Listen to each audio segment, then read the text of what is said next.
The barometric pressure readings made no sense. Stephen Torres had been staring at the data for 20 minutes, cross-referencing 3 different weather stations, and the numbers refused to reconcile themselves with physical reality. According to the National Weather Service station at Lake Quinault, atmospheric pressure had held steady at 30.12 inches of mercury throughout the previous 72 hours. The portable units he'd installed along the Hoh River Trail told the same story, except for Station 4, positioned at mile marker 8.3, which reported a consistent 27.89 inches. That kind of pressure differential didn't exist in nature, not without a hurricane, and there hadn't been so much as a strong breeze in the Olympic National Park for the past week. Stephen pulled up the maintenance logs on his laptop, searching for equipment malfunction reports. Station 4 was a Davis Vantage Pro 2, less than 8 months old, calibrated in April with 0 drift noted during the last 3 check-ins. He'd installed it himself, mounted on a western hemlock 50 yards from the trail, high enough to avoid vandalism but accessible enough for monthly servicing. The unit transmitted data every 15 minutes via a Motorola mesh network that had proven bulletproof in 2 years of operation. The coffee in his thermos had gone cold. Outside the ranger station window, October rain fell in gray sheets across the Hoh rainforest, turning the moss-draped trees into watercolor smudges. Stephen had spent 6 years as the park's climatology specialist, building a network of sensors that tracked weather patterns with precision that made the university researchers jealous. His data fed into regional climate models. His forecasts had a 93% accuracy rate. He did not make mistakes, and his equipment did not lie. But Station 4 was lying, or the laws of physics were temporarily suspended at mile marker 8.3. He opened a new window and pulled up the incident reports from the past 3 months, something he'd been avoiding since the call came in that morning about Kayla Morrison. 26 years old, experienced hiker, last seen on the Hoh River Trail 3 days ago. Her car was still in the parking lot, registration current, no signs of trouble. Standard missing person case, except Stephen had started noticing a pattern. July 19th. Douglas Brennan, 52, disappeared near mile marker 8. Found 2 days later, hypothermic and incoherent, claiming the trail had moved on him. August 3rd, Nina Volkov, 34, missing for 18 hours near mile marker 7.5. Located by SR team in a state of severe dehydration, unable to explain how she'd ended up 4 miles off trail, despite carrying a Garmin GPS Map 64. August 29th. Twins Marcus and Gabriel Ortiz, both 16, rescued after spending a night walking in circles around mile marker 9. Both insisted their compass had been working fine. September 14th. Kayla Morrison's boyfriend James Peterson, found unconscious near the same area.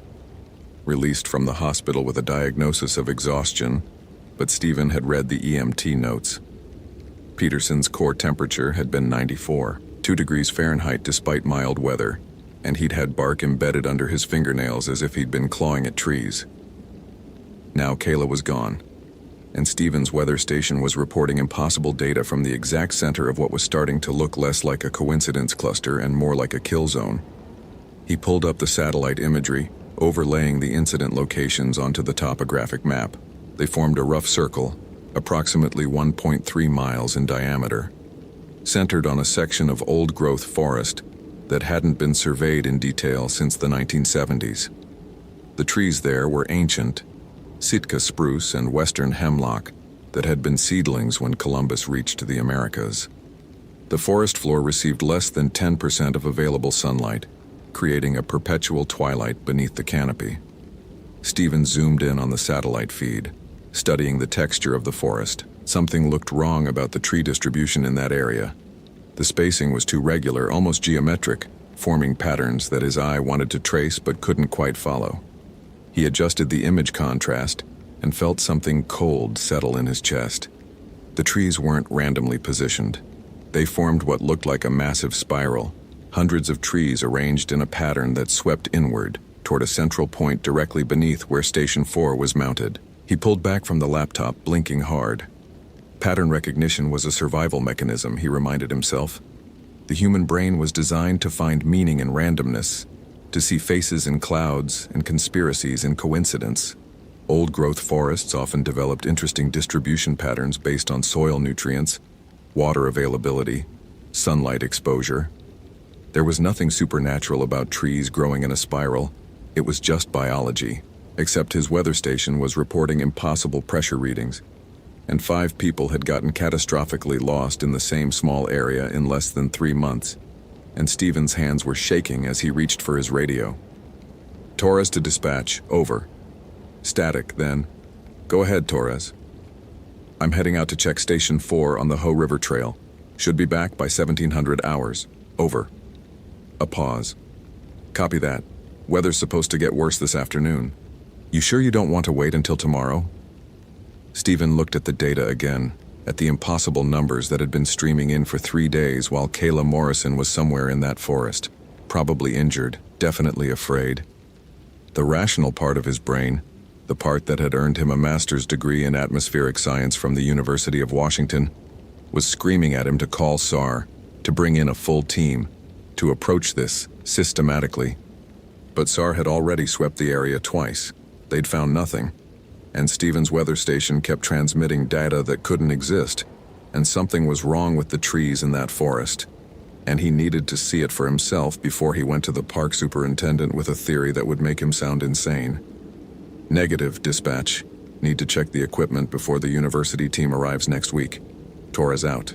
He packed his field kit with mechanical precision, pushing away the tremor in his fingers. Garmin GPS fully charged. Motorola XPR 755D radio with spare battery. Emergency beacon. First aid kit. Water purification tablets. Mylar emergency blanket. Weatherproof matches. Bench-made bushcrafter knife. Everything he needed to handle a routine maintenance call in a forest he'd walked 100 times. The rain had intensified by the time he reached the trailhead parking lot. Kayla Morrison's Toyota 4Runner sat alone in the lot, water beading on its dark blue paint. Stephen pulled on his rain gear and cinched the hood tight, then spent 5 minutes programming waypoints into his GPS. The device's screen glowed reassuringly, showing his position with satellite-confirmed accuracy within 3 meters. The Ho River Trail began as a well-maintained path through temperate rainforest, the kind of scenery that ended up on postcards and tourism websites. Massive trees dripped with club moss and ferns, their trunks wider than Stephen was tall. The sound of rain on leaves created a susurrus that drowned out everything else. Footsteps, breathing, thoughts. He'd always found the forest peaceful, a living cathedral where science and beauty intersected perfectly. Today it felt like walking into a mouth. Stephen checked his GPS every few minutes, confirming his position against the known trail coordinates. The device worked flawlessly, tracking his progress with comforting precision. Mile marker 1. Mile marker 2. The trail wound through stands of cedar and hemlock, crossing small streams on wooden bridges that park maintenance kept in good repair. Everything was exactly as it should be. At mile marker 3, he noticed the moss. It took him a moment to identify what had caught his attention. Stephen had studied the vegetation patterns in this forest extensively. His thesis had included a comprehensive survey of epiphyte distribution. He knew that club moss typically grew on the northern and western sides of trees, following the prevailing wind patterns that brought moisture from the Pacific. But here, for about 50 yards of trail, the moss grew only on the eastern sides of the trunks, as if the wind had reversed direction for this small section of forest. He stopped and ran his hand over the nearest trunk. The moss was thick and healthy, unmistakably thriving despite its wrong-sided orientation. Stephen pulled out his compass, checking the reading against his GPS. Both agreed on the cardinal directions. The moss was simply growing in the wrong place. A tree didn't know what direction was wrong. It responded to environmental conditions, light, moisture, nutrient availability. For the moss to grow this way, the microclimate in this area would have to be fundamentally different from the surrounding forest, and there was no topographic or meteorological reason for that to be true. Stephen photographed the phenomenon, making sure to capture the GPS coordinates in the frame, then continued walking. His field of vision seemed to narrow, the forest pressing in from both sides. The sound of rain on leaves had changed timbre, becoming something almost rhythmic, almost like breathing. At mile marker 5, he found the first mark. Someone had carved a symbol into the bark of a western hemlock about 6 feet off the ground. Stephen approached it slowly, studying the cut. Fresh sap still wept from the incision, which meant the mark was recent, probably within the last few days.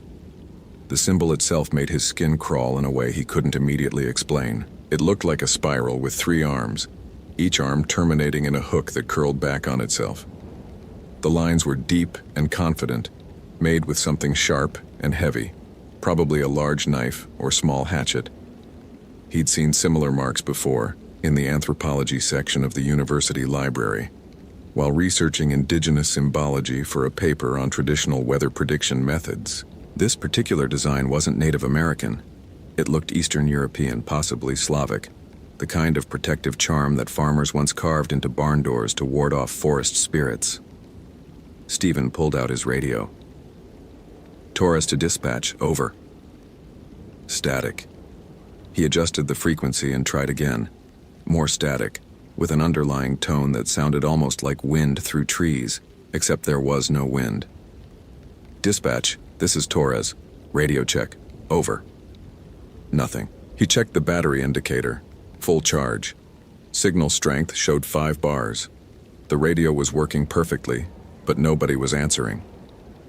Stephen marked the symbol's location in his GPS and continued walking, feeling the weight of the forest around him growing heavier. The rational explanation was radio interference from the terrain, even though he'd never had communication problems on this trail before. The weather station at mile marker 8. 3 was still a mile ahead, still transmitting its impossible data. At mile marker 6, he found 3 more symbols carved into trees, forming a rough triangle around the trail. At mile marker 7, there were 9, arranged in what looked like deliberate pattern. 3 groups of 3, forming a larger triangle that encompassed about 50 square yards of forest. The freshness of the sap suggested all the symbols had been carved within the past week. Someone had been out here, working systematically, marking the forest with protective charms in the exact area where people kept getting lost. Stephen's radio crackled suddenly, making him jump. Through the static came a voice, female, young, frightened. Can't find the trail anymore, the trees keep... This is Ranger Torres, Stephen transmitted, his heart hammering. Identify yourself. What's your location? Over. Moving. They're moving. Every time I turn around, they've... Say again your last. Are you Kayla Morrison? Over. Help me, please. The trees won't let me. The transmission cut off, replaced by static that resolved into a sound Stephen's brain refused to properly interpret. It was like wind, but with a pattern to it, almost like syllables in a language he'd never heard. The sound made his teeth ache and his vision blur. He shut off the radio. The silence that followed was worse than the static. Stephen became aware that the rain had stopped, or perhaps it had never been raining at all beneath the canopy. Water still dripped from the leaves overhead, but the drops fell in a rhythm that seemed deliberate, timed, almost like Morse code. His GPS showed he was at mile marker 7.4, less than a mile from Station 4. The trail ahead looked narrower than it should, the undergrowth pressing in from both sides. Stephen couldn't remember the vegetation being this thick, couldn't remember having to push branches aside just to keep walking. He checked his GPS again, still at mile marker 7.4, despite walking for what felt like 5 minutes. He looked back at the trail behind him and saw only forest. No clear path, just trees and ferns and moss-covered logs forming an impassable tangle. The trail was gone. Stephen pulled up the waypoints he'd marked in his GPS, orienting himself toward Station 4's location. The device showed him walking in the right direction, following a bearing of 287 degrees northwest, but the forest around him didn't match the satellite imagery he'd studied. The trees were too dense, their spacing too deliberate, their trunks all facing slightly inward as if watching him. He pushed through a curtain of sword ferns and found himself in a small clearing he'd never seen before. At the center stood a western hemlock that must have been 800 years old, its trunk wider than his arm span, its lowest branches 40 feet above the ground. The moss on this tree grew in a spiral pattern, wrapping around the trunk like a barber pole, defying every principle of phototropism Stephen had ever studied. Carved into the bark at eye level, repeated hundreds of times in a band that circled the entire trunk, was the three-armed spiral symbol. The carvings were old here, weathered by decades of growth, the bark having healed around the cuts in lumpy scar tissue. This wasn't recent vandalism. Someone had marked this tree generations ago. Stephen's GPS suddenly showed his position as stationary, despite his continued walking. Then the coordinates began to change in ways that made no sense. North becoming south, east becoming west. The numbers cycling through values that placed him simultaneously in multiple locations. The device's satellite lock icon flickered and died. Technology was failing. The forest was winning. He pulled out his compass, watching the needle spin lazily before settling on a direction that his GPS had just indicated was south, but his own sense of orientation insisted was east. Stephen had spent years trusting instruments over instinct, but now his instruments were lying to him, and his instincts were screaming that he needed to leave this place immediately. The trees around the clearing had formed a perfect circle. Stephen counted them mechanically, trying to focus on something concrete. 17 trees, all the same species, all the same approximate age, all with their lowest branches extending toward the center of the clearing like grasping fingers. The statistical probability of this occurring naturally was effectively zero. Something moved in his peripheral vision. Stephen spun, his hand dropping to the knife on his belt, but saw only trees. Except the trees were in different positions than they had been a moment ago. He was certain of it. The hemlock with the scarred bark had been on his left, and now it was behind him. The clearing had rotated, or he had rotated, or space itself had twisted in a way that made his inner ear scream and his stomach lurch. "This isn't real," he said aloud, his voice strange in the dead air. "This is hypoxia or hypothermia or some kind of neurological event." The trees swayed despite the absence of wind. In the pattern of their movement, Stephen saw what he'd been avoiding seeing in the satellite imagery. The spiral, always the spiral, trees arranged in a pattern that drew the eye inward and downward into some central point that couldn't exist in three-dimensional space. His field kit's barometer showed 27.89 inches of mercury, the same reading as his weather station, the same impossible reading. Stephen forced himself to breathe slowly, to think. He had a master's degree in atmospheric science. He understood weather systems, pressure gradients, the behavior of air masses. He did not believe in forest spirits or protective charms or trees that moved when you weren't looking. There had to be a rational explanation. Except rational explanations didn't account for the voice he'd heard on the radio, or the symbols carved into bark, or the fact that his GPS was now showing his elevation as negative 400 feet below sea level, despite standing on solid ground. The trees moved again. This time Stephen watched it happen. Not a sudden jump, but a slow rotation, trunks pivoting in the soil like dancers in a choreographed performance. They were closing in, narrowing the circle, and Stephen realized with absolute clarity that if he stayed in this clearing much longer, the circle would contract to a point and he would simply cease to exist in any meaningful way. He ran. The forest resisted. Branches caught at his clothing. Roots appeared beneath his feet. Ferns whipped across his face with enough force to draw blood. Stephen crashed through the undergrowth, no longer caring about direction or GPS coordinates or maintaining proper search and rescue protocols. His only goal was motion, was getting away from the clearing with the impossible tree and its spiral of scar tissue. He emerged onto what looked like the trail, except the trail was different now. The packed earth had been replaced by soft moss that muffled his footsteps. The trees on either side had trunks that curved inward, forming a tunnel that seemed to recede infinitely into the distance. Stephen's radio crackled again, and this time the voice was clear. "You shouldn't be here," Kayla Morrison said. "This place doesn't want you here." "Where are you?" Stephen demanded, spinning in a circle, seeing no one. "Kayla, what's your position?" "I'm where I've always been, where we've all been. The Leshy keeps us." "The what?" "The Guardian, the Leshy. It has 100 names in 100 languages. The old woman from Forks tried to warn me. She said her grandmother remembered the stories. Settlers from Siberia who came to work the timber camps. They knew about the guardians of the old forests. They carved the marks to ask permission, to show respect. But I didn't understand. I just thought she was a crazy old woman telling fairy tales. Stephen's hands were shaking so badly he nearly dropped the radio. Kayla, none of that is real. You're experiencing severe disorientation, possibly hypothermia. Stay where you are and keep talking. I can triangulate your position from the radio signal. Laughter, high and strained. You still think your science matters here? You still think your instruments can measure what's happening? How long have you been walking, Ranger Torres? 2 hours? 3? Stephen checked his watch. The digital display showed 2:47 p.m., which meant he'd been on the trail for almost 4 hours despite his subjective sense that only 90 minutes had passed. Except his watch had said 2:47 p.m. 15 minutes ago. Time was malfunctioning along with space. The Leshy controls the forest, Kayla continued, her voice drifting in and out like a poorly tuned station. It can make paths appear and disappear.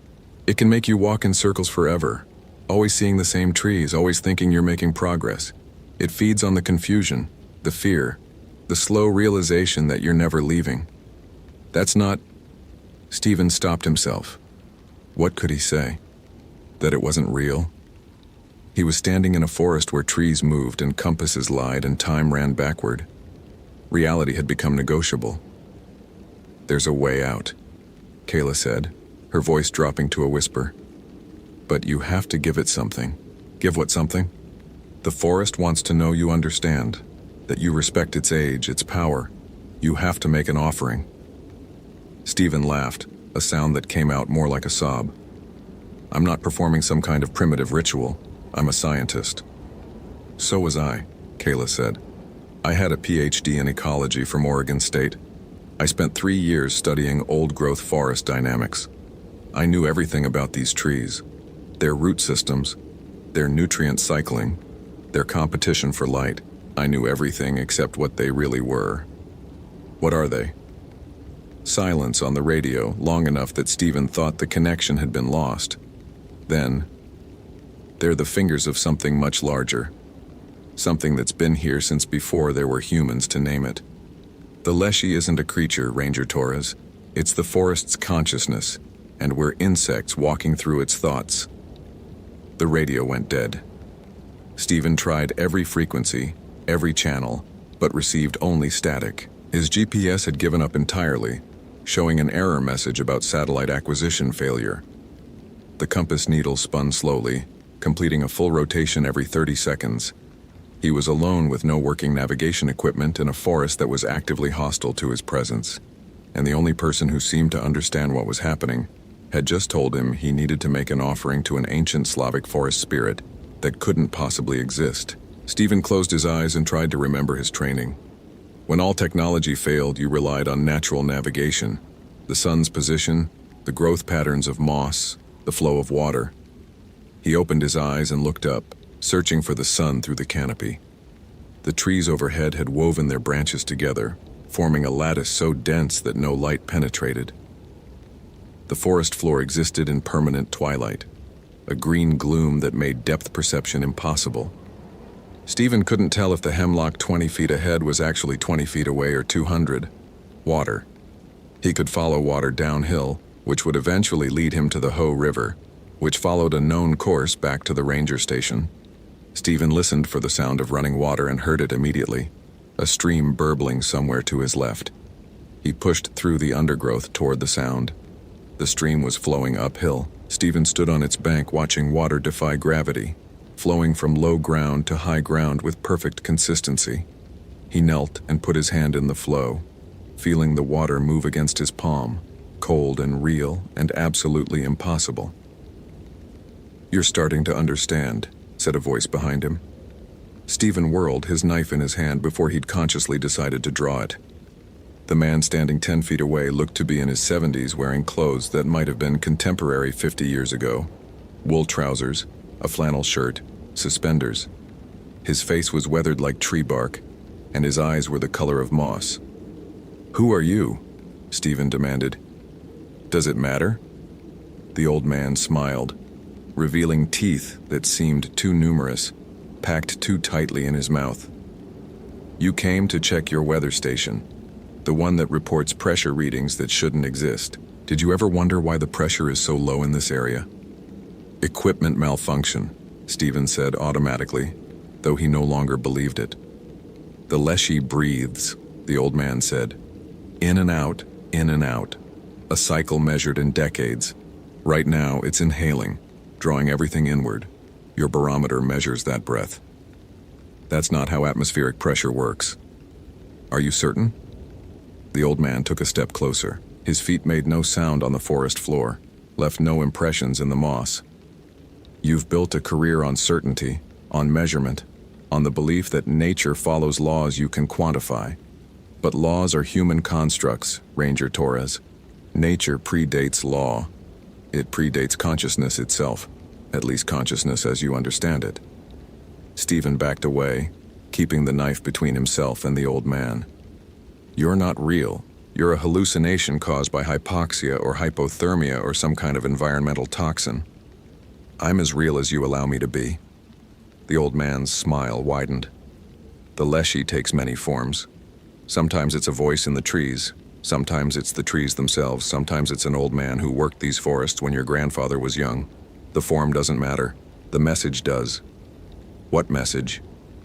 "You don't belong here. Your science, your instruments, your certainty, they're intrusions on something ancient and vast and utterly indifferent to human understanding.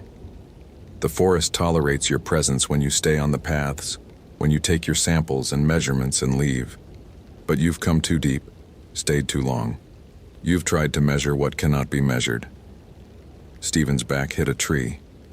He hadn't realized he'd been retreating. The bark pressed against his spine, rough and solid and real. Where's Kayla Morrison? Where she chose to be. Where everyone who enters the Leshy's heart must eventually choose to be, part of the forest or apart from it. That's not an answer. It's the only answer I can give. The Leshy doesn't think in terms of location or time. It thinks in terms of belonging. Your friend understood that eventually. She stopped fighting. She accepted. She became. The old man's outline was starting to blur, his features running like watercolors in rain. Stephen blinked hard, trying to clear his vision, but the dissolution continued. Within seconds, what had been a man was just a column of moss and bark, just another tree in a forest of trees. And Stephen couldn't remember why he'd been afraid. His field kit's emergency beacon was still functional. Stephen pulled it out with numb fingers, staring at the device that would transmit his position to any search and rescue team within 100 miles. All he had to do was activate it, and within a few hours he'd be extracted. He'd be safe. But Kayla would still be out here, and Douglas Brennan, and Nina Volkov, and the Ortiz twins, and all the others who'd gotten lost in this spiral of ancient trees. Stephen had come out here to investigate, to apply his scientific training to a problem that defied scientific explanation, and he'd failed completely. He was going to die in this forest unless he accepted what the old man had said, that some things existed beyond measurement, beyond law, beyond human comprehension. Stephen looked at the emergency beacon for a long moment, then clipped it back onto his belt without activating it. Instead, he pulled out his knife and approached the nearest hemlock. The blade was sharp, designed for survival situations, capable of cutting through rope or processing firewood. He pressed the tip against the bark and began to carve. The three-armed spiral came easily, his hand following a pattern it shouldn't have known. As he worked, Stephen spoke aloud, words that felt like translation from some older language. "I acknowledge your age. I acknowledge your power. I acknowledge my insignificance in the face of what cannot be measured." The knife bit deep, sap welling like blood. Stephen completed the spiral and added his own modification, his initials small and humble at the bottom of the symbol. Not a claim of ownership or mastery, but a recognition that he had been here, that he had learned. The forest sighed. It was an actual sound, a rustling that moved through every branch and leaf, a wind that touched Stephen's face despite the absolute stillness of the air. His compass needle stopped spinning and pointed north. His GPS flickered back to life, showing his position with satellite-confirmed accuracy. The trail reappeared clear and unmistakable, leading back the way he'd come. Stephen looked at the symbol he'd carved, then at the forest around him. The trees no longer seemed hostile. They were simply trees, ancient and patient and utterly unconcerned with human categories of possible and impossible. He'd spent his career measuring the forest, quantifying it, reducing it to data points and statistical models. He'd never considered that the forest might be measuring him in return. His radio crackled. "Torres, this is dispatch. We've been trying to reach you for 2 hours. What's your status?" "Over." Stephen lifted the radio, his voice surprisingly steady. "Torres here. I'm at mile marker 8.3. The weather station is functioning correctly. No equipment malfunction. Over." "Copy that. Are you heading back now?" He looked deeper into the forest toward where the trees formed their spiral pattern, toward where Kayla Morrison was either dead or transformed, or existing in some state beyond human definition. Stephen could activate his emergency beacon. He could bring in a full search team with helicopters and thermal imaging and every piece of technology that modern rescue operations could deploy, and the Leshy would simply hide what it wanted to hide, move what it wanted to move, ensure that all the searching in the world would find only forest. "Negative, dispatch," Stephen said. "I'm continuing to Station 4 for complete diagnostics. We'll return before dark. Torres out." He clipped the radio to his belt and began walking deeper into the forest, following the spiral inward. The trees welcomed him with silence. His instruments functioned perfectly now, tracking his progress with precision, but Stephen no longer trusted their measurements. He'd learned that some things couldn't be quantified, not because they were supernatural or impossible, but because they operated on principles that human science had simply never encountered. The Leshy breathed, and Stephen walked through its breath, feeling the pressure drop with each step deeper into the old growth. His barometer confirmed what his body already knew. The air was thinner here, the world less substantial, the boundary between physical and metaphysical growing permeable. At the center of the spiral, he found his weather station still dutifully transmitting data, and beneath it, arranged in a circle, were 5 backpacks, 5 sets of supplies, 5 people who had walked into this forest and chosen not to leave. Stephen added his own pack to the collection. He carved another symbol on the hemlock that hosted his weather station, making it official. Then he continued walking, following a path that appeared with each step and disappeared behind him, leading him deeper into a forest that was simultaneously located in Olympic National Park and in some older, stranger place that had existed before maps were drawn. His last conscious thought as the trees closed around him was that his weather data would continue transmitting, would continue showing impossible readings, and some future ranger would eventually come to investigate. They would find his symbols carved into bark. They would hear voices on the radio. They would have to make their own choice about what can be measured and what must simply be acknowledged. The Leshy welcomed Stephen Torres into its eternal breath, and the forest grew by one more tree.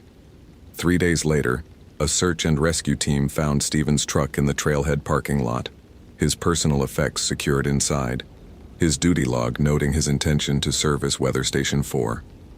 They swept the trail thoroughly, found nothing but some unusual carved symbols on various trees. The weather station at mile marker 8.3 continued transmitting data. 27.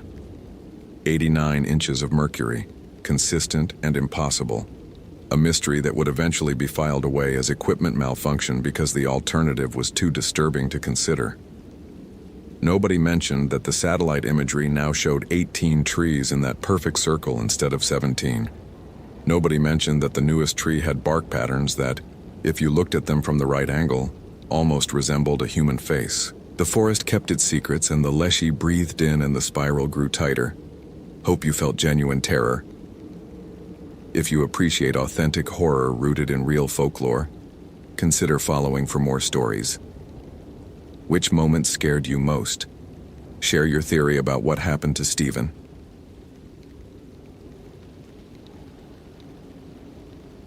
Robert Fitzgerald had mapped 17 disappearances before he noticed the trees.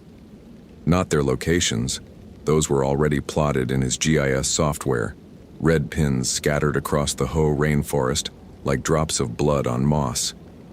It was their orientation that made his coffee go cold. Every Sitka spruce within 100 yards of each disappearance site leaned 15 degrees southeast.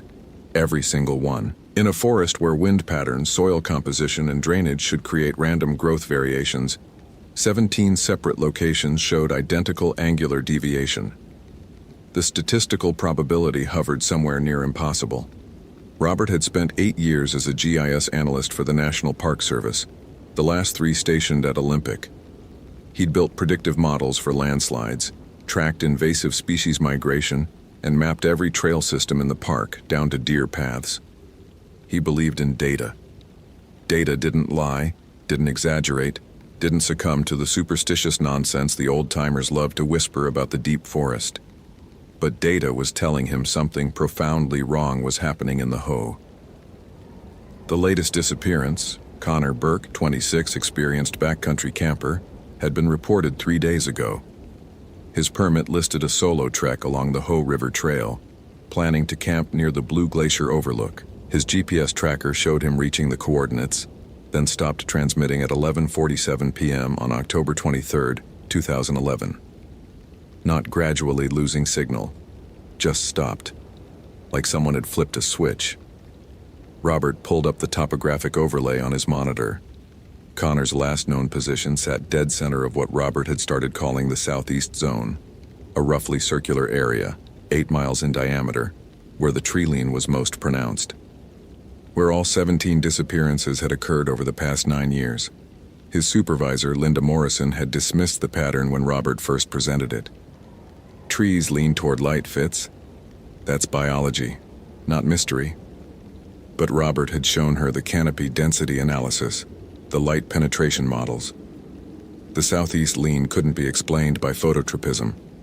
The forest was equally dense in all directions. She'd assigned him to assist with the Connor Burke search anyway, probably hoping field work would cure him of what she called his Excel fever. The SAR team was assembling at the Hoh Ranger Station at 0600. Robert had volunteered to hike in early, scout the area with his handheld GPS and mark probable search grids. What he didn't tell Linda was that he intended to document every tree within Connor's last known position. Build an irrefutable data set. Science would explain this. It always did. The October dawn came late to the rainforest, filtered through 500 feet of old-growth canopy into something dim and green. Robert reached the trailhead at 5:30 a.m., headlamp cutting through fog so thick it seemed solid. The Hoh River Trail was one of the park's most maintained routes, wide and well-marked, but even here the moss grew aggressive, coating every surface, muffling sound, making the forest feel less like wilderness and more like the interior of some vast, quiet organism. His pack carried the essentials: Garmin GPS Map 64's digital compass rangefinder, 2-way Motorola radio, backup batteries, first aid kit, emergency beacon, plus his laptop in a waterproof case, external hard drive with all his mapping data, and a small but expensive LiDAR scanner he'd borrowed from the University of Washington Geology Department. If he could get detailed elevation and spatial data from the Southeast Zone, he might finally understand what geological formation could cause such uniform tree distortion. The trail followed the river, milky blue-green with glacial sediment. Elk tracks crossed and recrossed the path.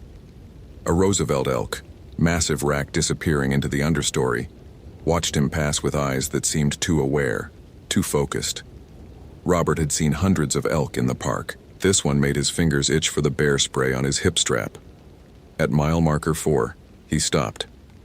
According to his GPS, Connor Burke's last transmission had originated 2.3 miles northeast of this point, off-trail through unmanaged forest. Robert marked a waypoint, then studied his digital compass. The needle pointed north. Steady, reliable. He'd check it every few minutes during the hike. Compasses could malfunction, magnetic anomalies could exist. But his was a high-end survey model, calibrated monthly. He left the trail. The forest changed within 50 yards. The maintained path's broad openness gave way to claustrophobic density. Massive nurse logs, fallen giants supporting gardens of younger trees, created mazes of wood and fungus. Devil's Club, its thorns legendary, formed impenetrable barriers. Robert had to detour repeatedly, checking his GPS to maintain bearing. Progress slowed to a crawl. After 40 minutes, he'd covered maybe half a mile. That's when he noticed his compass was pointing east. Robert stopped, frowning. He'd been maintaining a northeast heading, 45 degrees, but his compass now showed 90, due east. He must have gotten disoriented during the detours. He adjusted his course, pushing through a particularly dense stand of western hemlock. 10 minutes later, the compass showed southeast, 135 degrees. "That's not possible," Robert said aloud.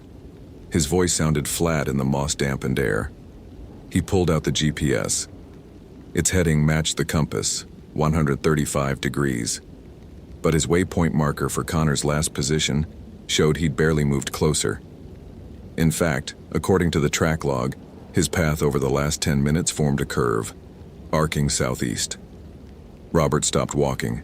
He stood perfectly still in the cathedral silence of the rainforest and performed a methodical check. GPS satellite lock showed 8 satellites, strong signal. Compass was level, bubble-centered, no obvious magnetic interference. He held up his smartphone, no signal expected at this depth, but its internal compass matched the dedicated unit. All devices agreed. He was heading southeast, but that couldn't be right. He'd been course-correcting. He'd been paying attention, unless the forest itself had turned. Robert immediately dismissed the thought. Irrational, the kind of magical thinking that led to bad decisions in the wilderness. He pulled out his laptop, logged the anomaly, checked his topographic data. A small creek should be flowing northwest about 200 yards ahead. If he could find it, verify its direction, he could reorient. He found the creek in 5 minutes. It flowed southeast. According to the USGS maps he'd downloaded, this creek, Maple Creek, flowed northwest into the Hoh River. He'd verified the data himself, cross-referenced 3 sources. Water couldn't spontaneously reverse direction, couldn't flow uphill against gravity. Robert knelt beside the creek. Clear water, maybe 8 inches deep, flowing steadily over smooth stones. He set a leaf on the surface and watched it drift. Southeast. Definitely southeast. He pulled a tennis ball from his pack. He'd brought it for exactly this purpose, to test theories about terrain he couldn't trust his eyes to assess. He set it on the ground. It rolled. Southeast. "Magnetic anomaly," Robert muttered. "Has to be. Iron deposit. Electromagnetic field interfering with instruments." But he'd researched the Olympic geology. No significant iron deposits in the Hoh watershed, and magnetic anomalies didn't make water flow uphill. He checked his GPS again. Connor Burke's last known position was now almost a mile away. He'd been walking for 90 minutes and somehow gotten further from his destination. Robert stood fighting the flutter of panic in his chest. This was a navigation problem. Navigation problems had solutions. He just needed to think clearly. The canopy was too dense for visual triangulation, but he could climb. Get above the understory, spot a landmark, verify direction with his own eyes instead of trusting instruments that were obviously malfunctioning. He chose a massive Sitka spruce, its lower branches thick enough to support his weight.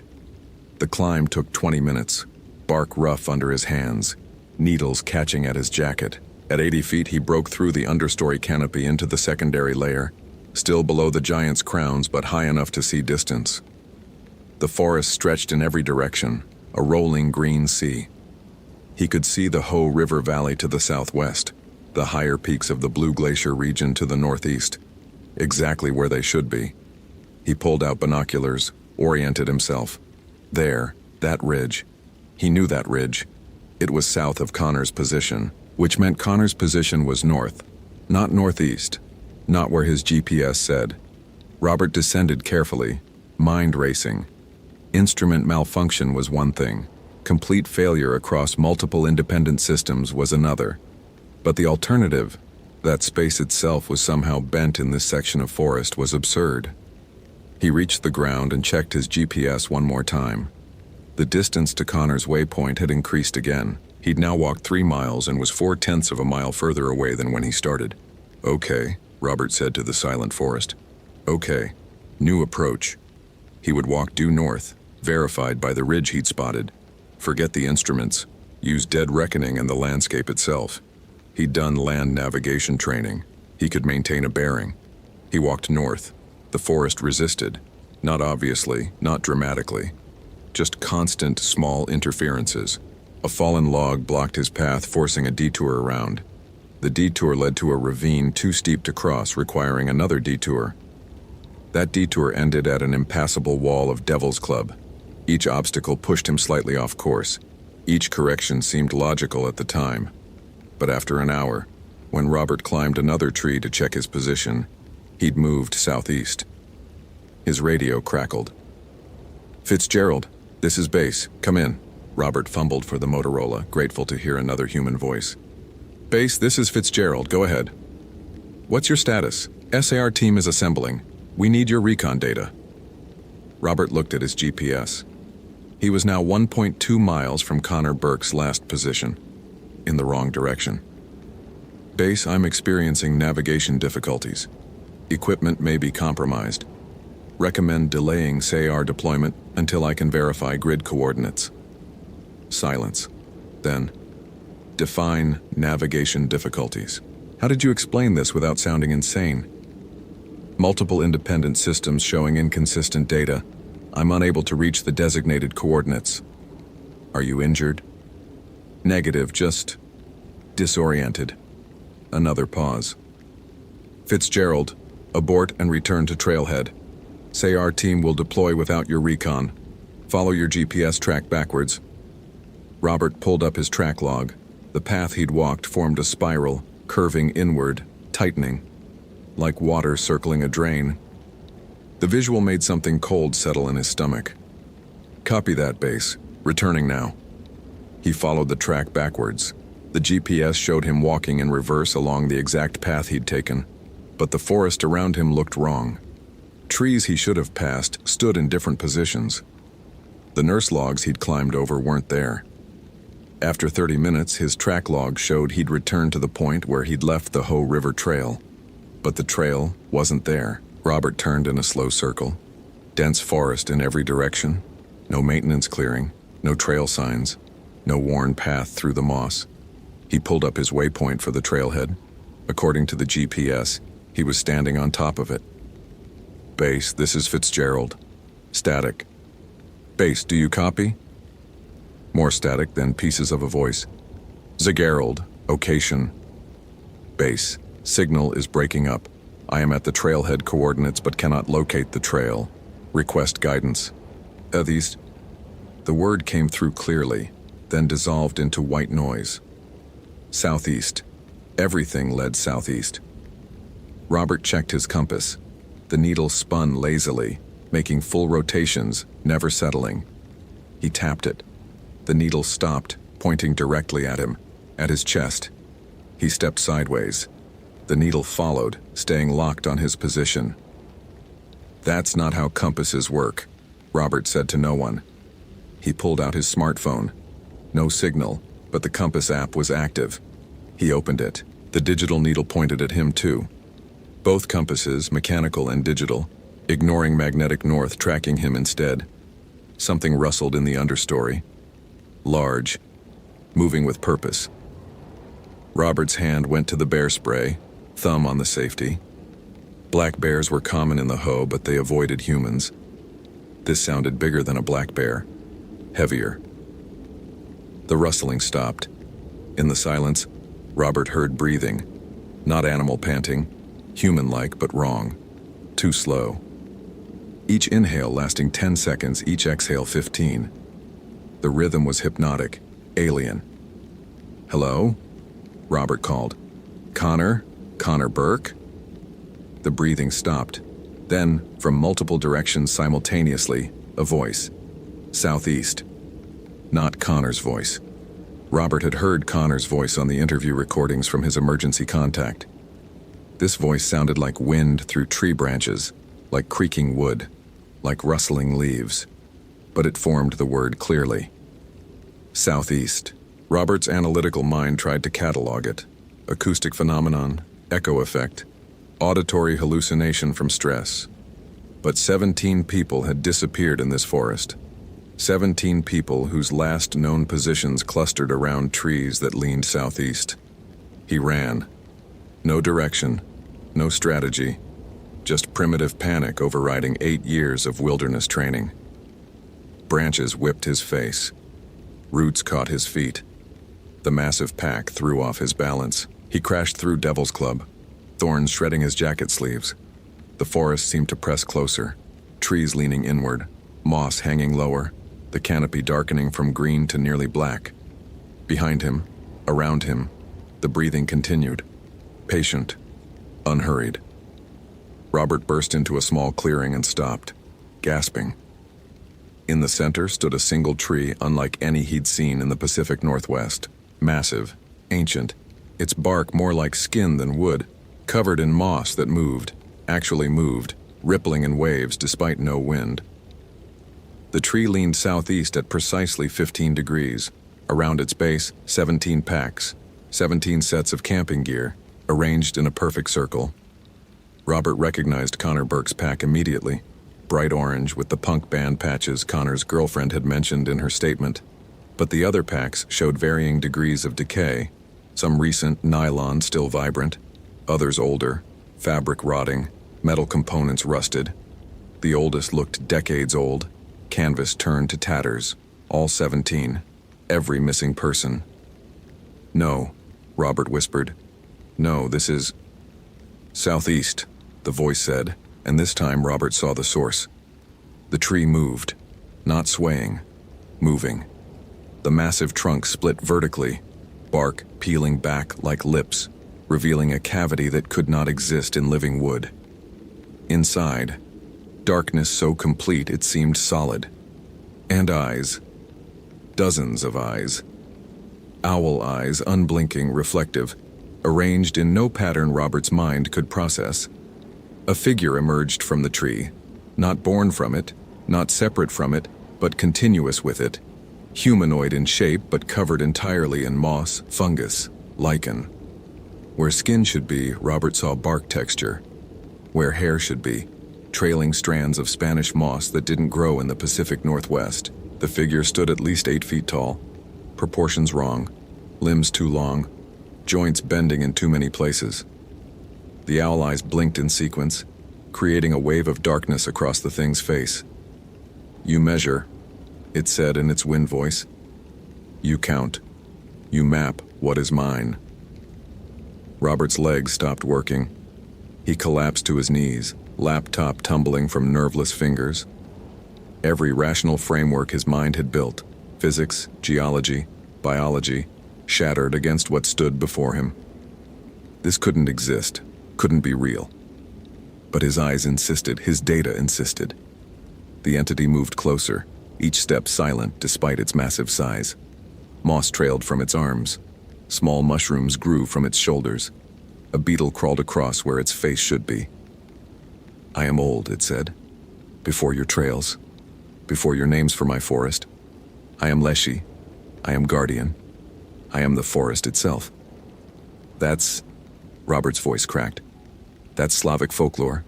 Eastern European. You don't belong here." The owl eyes blinked again, and Robert heard amusement in its voice. "I belong where forests grow. Where my people remembered me, yes. Where they forgot me also. Your Olympic came from my old world. Trees, seeds, spores. They carried me across your ocean. I sleep in old growth. I wake when forest is threatened." Robert's analytical mind struggled for purchase.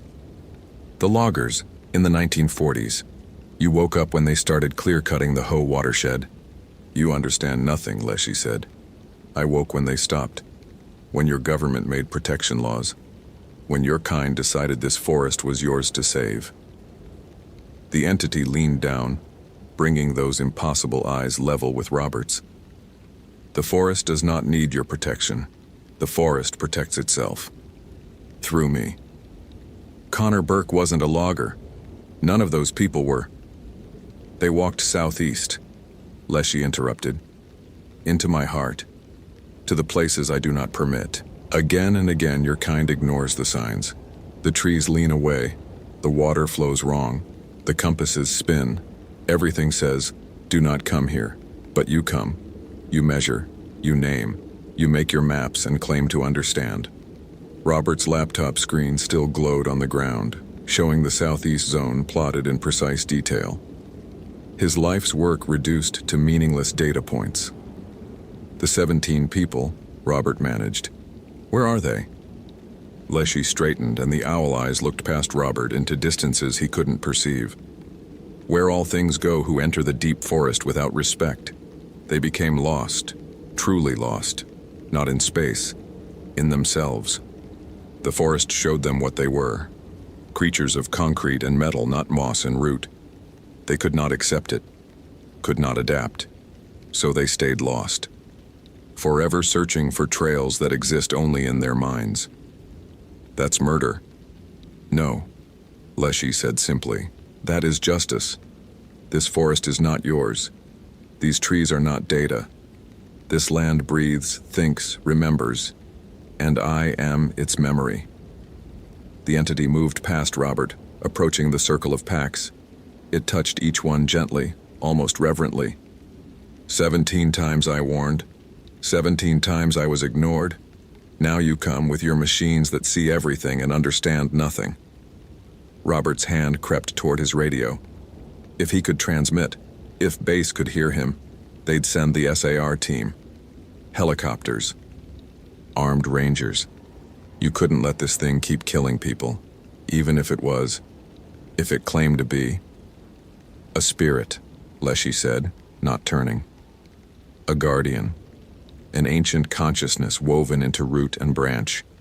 Names you would understand are too small for what I am. Robert's fingers closed on the radio.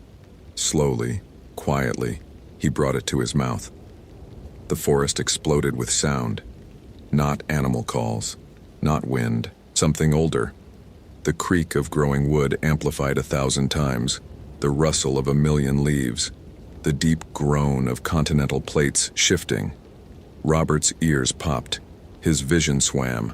The radio crumbled to rust in his hand.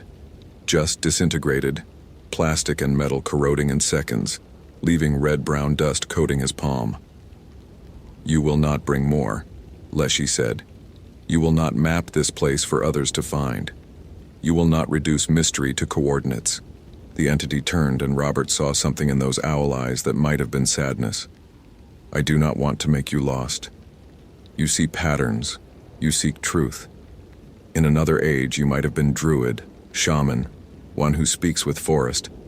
But your truth is numbers, cold, dead, and the forest is alive. Robert's mind raced.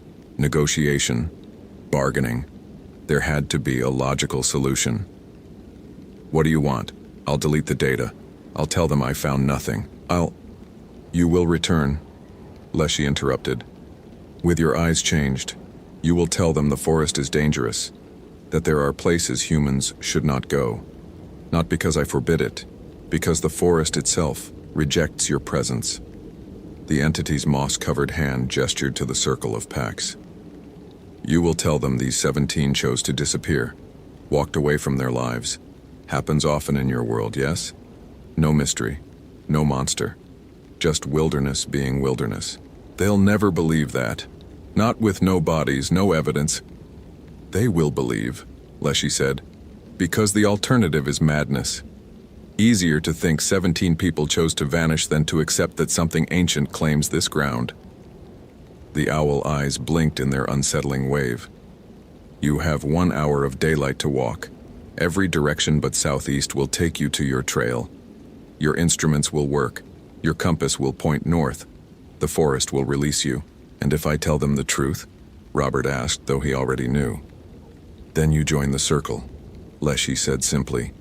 And someone else will come to map your disappearance. The pattern continues.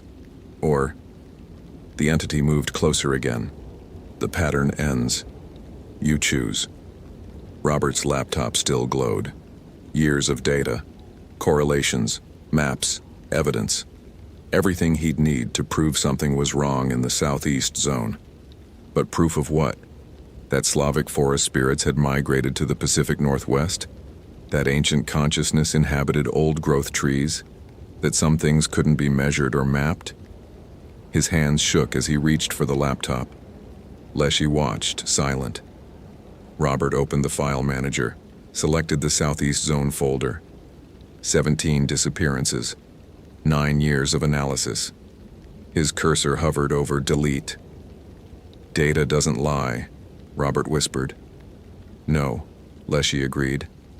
But data is not truth, just shadows of truth. And some truths are not meant to be captured. Robert deleted the folder, then the backups, then formatted the external hard drive. Each click felt like erasing part of himself. When the laptop screen went dark, Leshy nodded slowly. Go now. The forest opens for you. This time. Robert stood on shaking legs. The clearing no longer seemed to press inward. The canopy had lightened slightly. Behind him, visible now through gaps in the trees, he could see a path. Not a trail, just a way through. Southeast. I can't... Robert turned back. Those 17 people, Connor Burke, he has family. They deserve...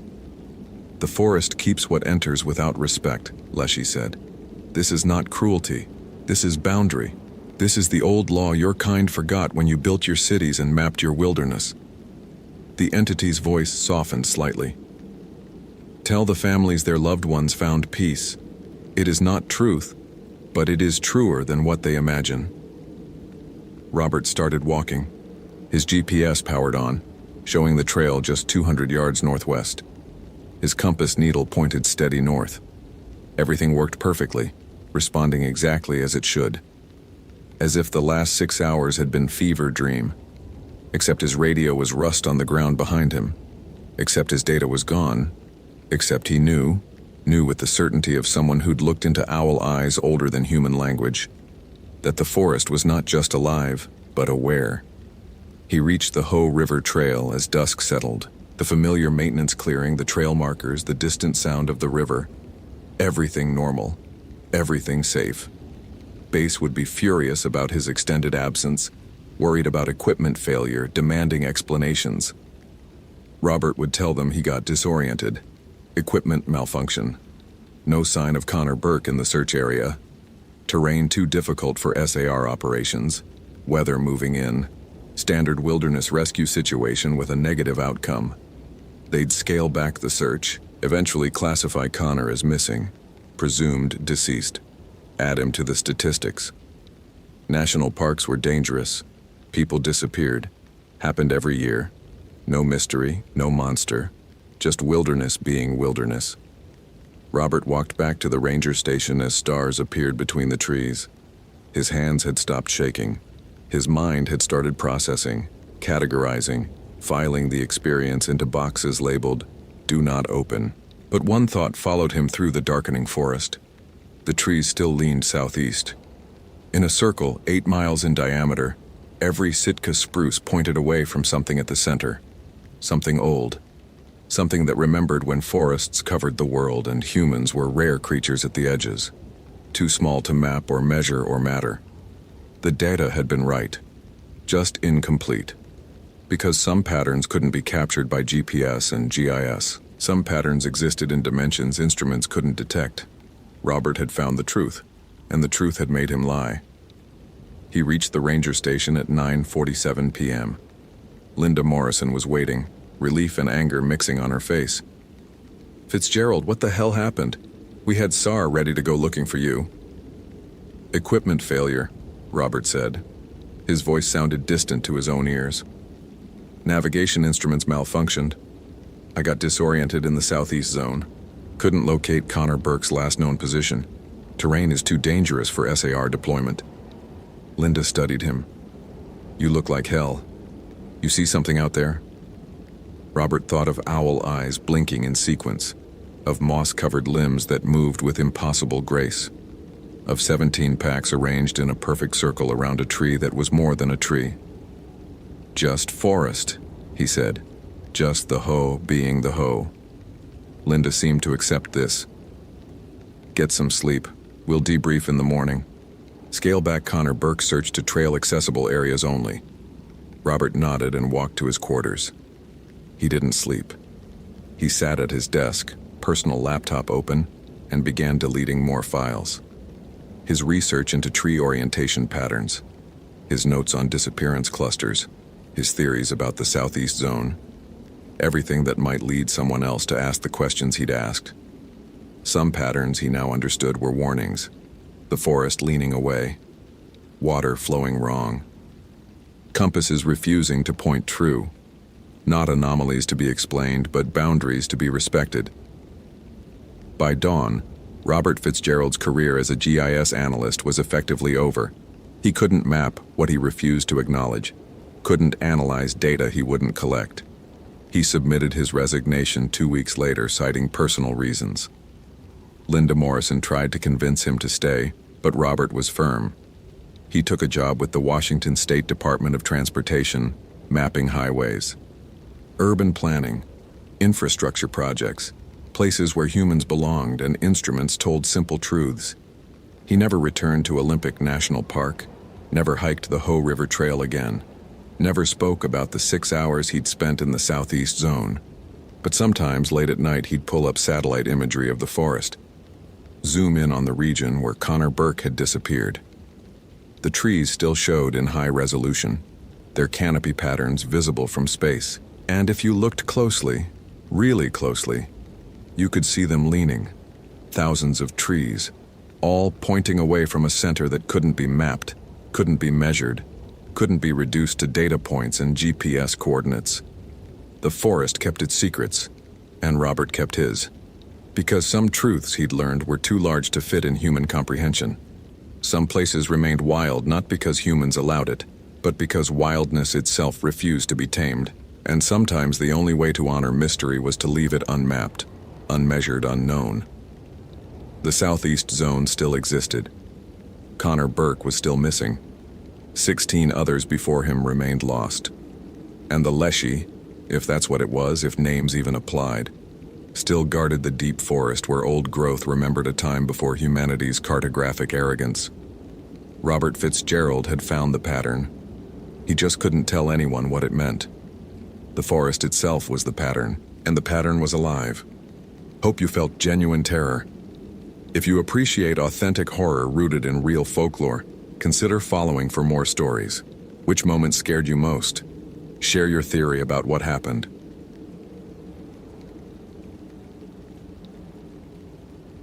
The tent was still standing, which was the first wrong thing. October storms in the Great Smoky Mountains didn't leave tents standing. They ripped them from stakes, sent them tumbling through the forest like tumbleweeds. But Megan Price's North Face two-person shelter stood perfectly intact at the Laurel Falls backcountry campsite. Rainfly taut, vestibule zipped closed, as if she'd just stepped away for water. Robert Fitzgerald had found worse things in his 15 years as a ranger. He'd found bodies. He'd found suicide notes weighted down with stones.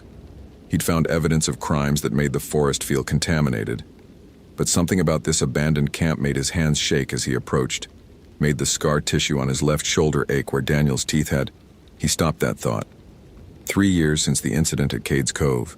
3 years of mandatory counseling, administrative review, reinstatement with conditions. 3 years of carrying Daniel's screams in his memory, the weight of the Glock in his hand, the impossible choice between mercy and protocol. The campsite was too clean. That was the second wrong thing. Megan Price had been missing for 36 hours. Her last radio check-in had come at 6:47 p.m. on October 15, 2008. Routine patrol, nothing unusual to report. Then silence. When she'd missed her morning check-in, dispatch had sent Robert to investigate. Standard procedure for solo rangers in the backcountry. But the camp showed no signs of struggle, no indication of rapid departure. Her backpack leaned against a tree, properly hung to keep critters out. Her Motorola radio sat beside the cold fire ring, turned off. Her sleeping bag was rolled neatly inside the tent. Everything organized, everything deliberate, everything wrong. Robert keyed his radio. "Base, this is Fitzgerald. I've located Price's campsite at Laurel Falls. Site appears abandoned but intact. No sign of the ranger. Static answered him, then Patricia's voice from the ranger station 12 miles away. Copy, Fitzgerald. What's your assessment? Robert looked around the campsite again. His Garmin GPS showed the coordinates exactly where Megan's itinerary had indicated she'd be. The elevation matched, 3,150 feet, in a saddle between two ridges thick with oak and hickory, showing their October colors. By all technical measures, this was exactly where she should have been. Something's not right here, dispatch. Camp is too organized. Radio is present but powered off. No indication of emergency departure. Do you need additional personnel? Robert hesitated. The memory of Cade's Cove surfaced again, calling for backup, the team arriving to find him covered in Daniel's blood, the body already cooling, the impossible explanation he'd tried to give. The review board had been sympathetic but firm. Ranger Fitzgerald experienced an acute stress reaction, leading to lethal force against a colleague exhibiting symptoms of rabies or drug-induced psychosis. Justified under emergency protocols, but mandatory counseling and fitness for duty evaluation required. They'd never found what took Daniel. The lab results had shown nothing, no rabies, no drugs, no infection that could explain the transformation Robert had witnessed. His partner of 7 years changing over 3 days from a rational man to something that moved wrong, smelled wrong, spoke in a voice layered with harmonics that shouldn't come from a human throat. Negative on additional personnel, Robert said. I'll conduct a radius search and report back. He approached the tent, noting details with the careful attention trauma had taught him. No blood, no torn fabric. The zipper was closed from the outside, which meant Megan had exited the tent and secured it properly. Where had she gone? Inside the tent, her personal effects were arranged with military precision. Clothes folded, first aid kit sealed, Benchmade knife in its sheath, headlamp with fresh batteries, everything a ranger needed for backcountry work, all of it abandoned.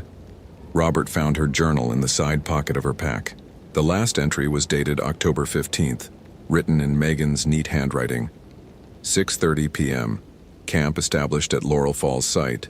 Weather clear, temperature dropping faster than forecast. 38 degrees already.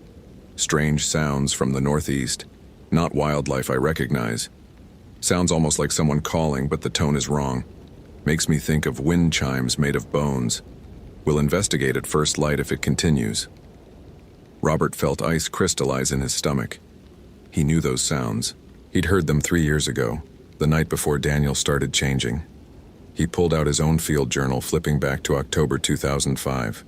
His handwriting from that time was messier, urgent. Day 1. Daniel complaining of hunger, won't eat rations, says everything tastes like ash, keeps staring at the tree line. Says he hears singing in Ojibwe, but neither of us speak Ojibwe.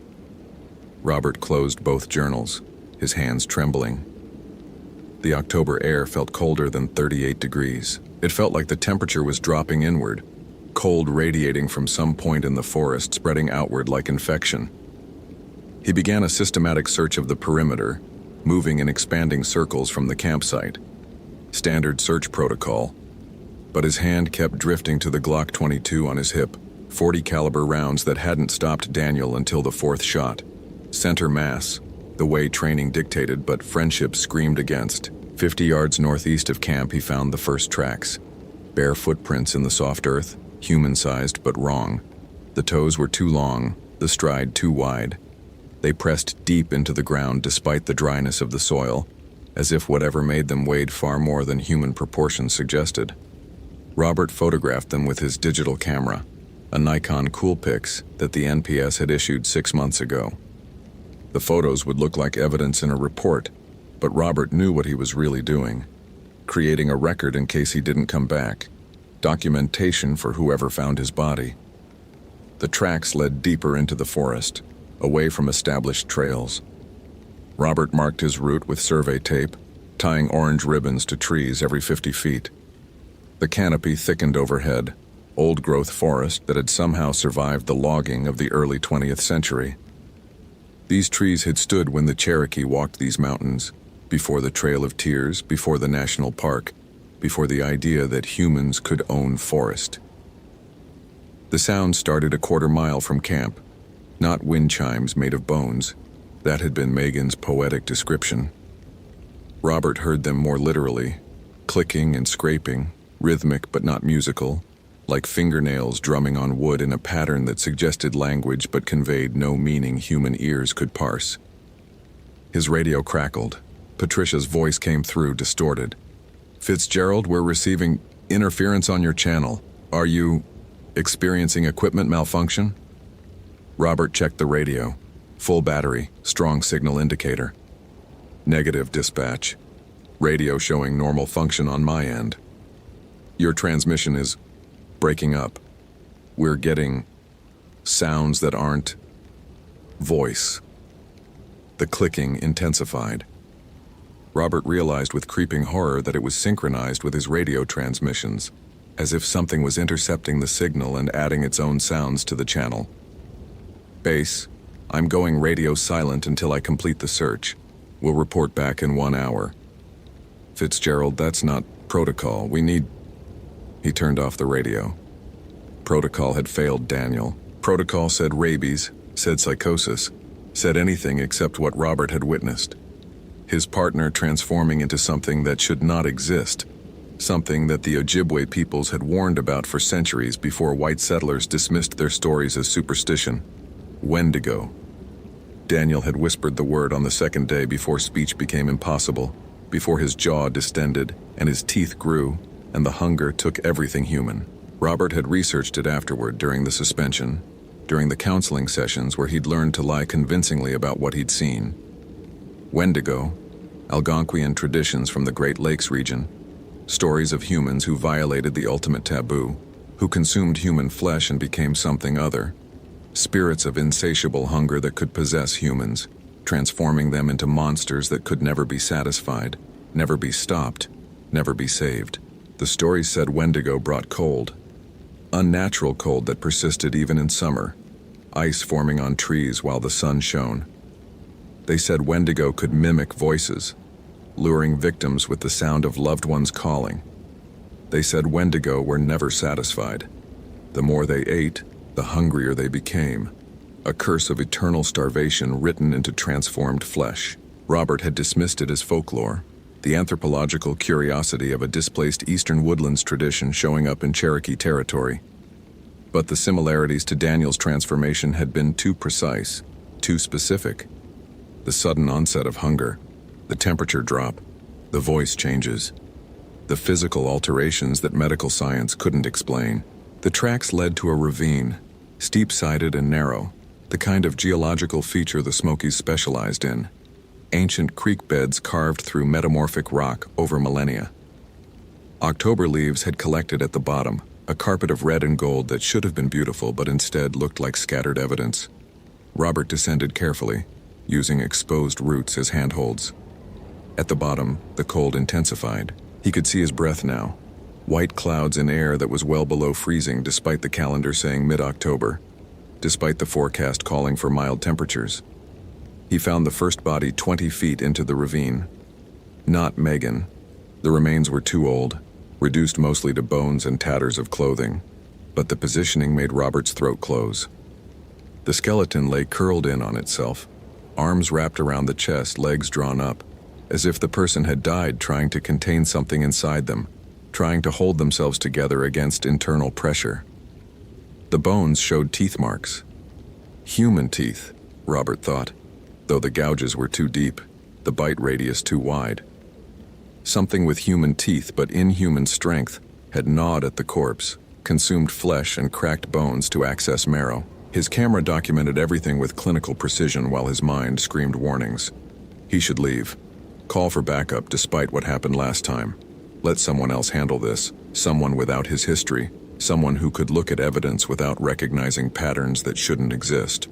But Megan was out here, 26 years old, 2 years with the NPS, idealistic about wilderness protection, and naive about what wilderness actually protected. She'd reminded Robert of himself at that age before Daniel, before he'd learned that forests were neutral territory where ancient things still held dominion.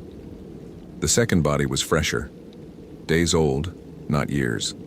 The decay was wrong, though. Accelerated in some areas, completely absent in others, as if decomposition followed rules different from normal biological processes. The face was gone, consumed, but the ranger uniform was unmistakable. Megan Price. What remained of her? Robert knelt beside the body, professional training warring with nausea and grief. She'd been dead less than 24 hours based on rigor mortis patterns, which meant her last radio call had come when she was already... What? Already changing? Already lost? Her journal entry had been written at 6:30 p.m. Her last radio check was 6:47 p.m. 17 minutes between writing about strange sounds and making a routine transmission that revealed nothing. What had happened in those 17 minutes? Robert noticed her hands. The fingernails were gone, torn out or fallen off. The fingertips showed signs of rapid growth, calluses forming in hours that should take weeks, bone density increasing in ways that required months of adaptation. Her jaw looked dislocated, hanging at an angle that suggested the bone had been breaking and reforming, reshaping itself for a wider bite. She'd been transforming. Just like Daniel, the process had started but hadn't completed. Robert stood, scanning the ravine. The cold was intensifying, temperature dropping so fast he could feel ice crystals forming in his lungs. Somewhere in this geological wound, the source waited. The thing that had taken Daniel. The thing that had started taking Megan. He found it 30 yards further into the ravine, where the walls narrowed to barely 6 feet apart, and the autumn light died completely. It had been human once. Robert could see traces of that origin. The basic bipedal structure, the opposable thumbs, the skull shape that suggested mammalian ancestry. But the transformation had progressed far beyond what Daniel had reached, far beyond what Megan had started becoming. The thing was impossibly tall, 8 or 9 feet, but skeletal thin. Its skin had a gray-blue pallor, stretched tight over bones that jutted at wrong angles. The hands ended in fingers twice normal length, tipped with yellow nails like diseased claws. Its face was elongated, the lower jaw extended forward to accommodate teeth that filled the mouth in multiple rows, serrated and stained. But the worst part was the eyes. They held intelligence, recognition. The thing saw Robert and knew him, not as prey, but as witness, as someone who had already seen this before, already understood what stood before him. It spoke. The voice came from its throat, but seemed to originate from multiple sources simultaneously. Overlapping phonemes creating words in English, layered over sounds in languages Robert didn't know. Ojibwe maybe, or Cree, or other Algonquian languages from territories where this thing's legend had been born. You remember me. It wasn't a question. The thing knew that Robert recognized it, understood what it was, what it did, what it represented. Daniel? Robert's voice cracked. Impossible. Daniel was dead. 4 shots, center mass, confirmed by the coroner.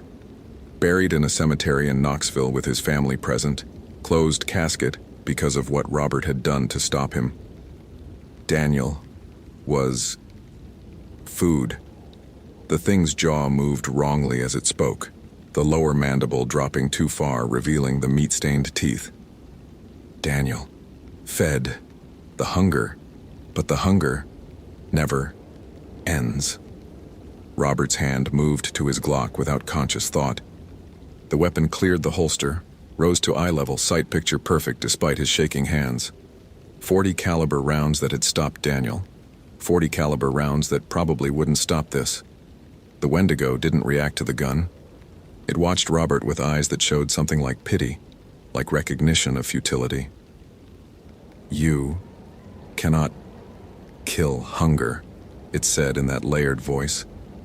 Hunger is not alive. Hunger just is. Robert's finger tightened on the trigger. Training said shoot. Experience said run. But a deeper instinct, something primal that recognized when prey faced a predator beyond its capacity to fight, said freeze. The Wendigo moved. not walking. Its locomotion defied description. The space between them collapsed, distance becoming irrelevant, and suddenly the thing was close enough that Robert could smell it. Rot and frost and something underneath, something chemical and wrong, like battery acid mixed with decaying meat. I was like you, it said. The voice held traces of different speakers. Daniel's tenor, other voices Robert didn't recognize, dozens of people compressed into single words. I chose the forest, chose hunger, better than what waited outside. Robert's mind fractured trying to understand. This thing had been human, had chosen transformation, had violated the taboo willingly, consumed human flesh to become something that could never be human again. Why? The word came out as a whisper. The Wendigo's jaw opened wider, impossibly wide, showing throat that descended into darkness deeper than anatomy allowed. Because hunger is eternal, but the hunted are temporary. It meant to take him. Robert understood with perfect clarity. The thing would consume him, add his voice to the chorus it carried, make him part of the hunger that could never be satisfied. His training took over. Robert fired, once, twice, 3 times center mass, the Glock bucking in his hands with familiar recoil. The reports echoed off the ravine walls, deafening in the confined space. The bullets hit. Robert saw impact, saw tissue deform. But the Wendigo didn't fall. It didn't even stagger. The wounds closed as he watched, tissue knitting together faster than damage could accumulate, flesh repairing itself through some mechanism that made biology irrelevant. You cannot kill what has already died, the Wendigo said, its mouth returning to a shape approximately human. Robert ran. He scrambled up the ravine wall, fingers tearing on rock and root, knees slamming against stone. Behind him, the clicking sound intensified. Not pursuit, but something worse. Something like laughter expressed through language human throats couldn't produce. The Wendigo wasn't chasing him. It didn't need to. Robert could feel the cold following, temperature dropping so fast that ice formed on the trees he passed. The hunger was spreading, claiming territory, establishing dominion. He reached the top of the ravine and kept running, abandoning the survey tape, abandoning protocol, abandoning everything except the desperate need to escape. His lungs burned with cold air. His legs screamed with exhaustion. But terror drove him forward, the same terror that had driven humans into caves millennia ago. The recognition that some things killed not for food or territory, but because killing was their essential nature. Robert burst into Megan's campsite, grabbed her radio, keyed the transmit button. Base, this is Fitzgerald, emergency at Laurel Falls. Officer down, I repeat, officer down, static answered. Then Patricia's voice, distant and distorted. Fitzgerald, your transmission. Unclear. Please, repeat. Emergency, send everyone. Megan Price is dead. There's something in the forest. It killed her. It killed Daniel. It's still here. Fitzgerald, you're not making sense. Are you injured? Do you need medical evac? The cold reached the campsite. Robert watched frost spread across Megan's tent in seconds. Ice crystals forming patterns that looked almost like writing, almost like warnings in a language older than English, older than Cherokee, old as the mountains themselves. Run, Robert whispered into the radio. Everyone needs to run. But even as he said it, he knew running wouldn't help. The hunger didn't chase. It waited. It let its prey come to it, drawn by curiosity or duty or the belief that humans could solve every problem with enough tools and courage. The clicking sound grew louder. Robert turned to face it, knowing he should run, knowing survival meant abandoning the campsite and everything in it, but unable to move. The Wendigo emerged from the tree line, moving with that impossible locomotion that made distance meaningless. But it wasn't alone. Behind it came others. Smaller, less transformed, still showing traces of their human origins. One wore the tattered remains of a ranger uniform, probably the skeleton he'd found in the ravine. Another looked fresh, transformation just beginning. Skin still mostly human, but eyes already showing the flat hunger that erased personality. They were making more. The Wendigo didn't just kill, it transformed, added to its pack, built a hierarchy of hunger that spread through the forest like infection through blood. Robert raised his Glock again. Useless against the lead creature, but maybe the others were still vulnerable, still close enough to human that bullets would matter. He fired at the nearest transformed human, 3 shots to the chest. It fell. Actually fell. The body hit the ground and stopped moving, staying down. The Wendigo tilted its head, that gesture almost human, almost curious. Then it spoke in a voice that was purely Daniel's, his partner's familiar tenor. "Robert, I'm sorry you have to see this, but you know there's only one way this ends." Robert's hands shook. Hearing Daniel's voice from that impossible mouth broke something inside him, shattered the careful compartmentalization he'd built during 3 years of therapy. "You're not Daniel," Robert said. "Part of me is. Part of me is everyone it's ever consumed. We're all still here, Robert. Still aware. Still hungry." The voice shifted, became Megan's. "It hurts so much. The hunger never stops. Please make it stop." Robert couldn't shoot. The weapon felt impossibly heavy. He'd killed Daniel once. He couldn't do it again, even knowing that what stood before him was just wearing Daniel's voice like stolen clothes. The Wendigo moved closer. The transformed humans circled the campsite, cutting off escape routes. The cold had become absolute, October vanishing into something that felt like deepest winter. "You have a choice," the thing said in a voice that combined all the speakers it had consumed. "Run and die slow. We'll find you. We always find them. Or accept transformation. Join us. The hunger is terrible, but it's better than the alternative." What alternative? The Wendigo's jaw dropped into that impossible gape, revealing the darkness inside. Being the hungry. Robert understood then. The thing wasn't just describing its condition, it was offering an escape. Become the predator instead of the prey. Join the hierarchy of consumption. Let the hunger erase everything that made him Robert Fitzgerald, every memory that caused pain, every choice that haunted him. It would be easier.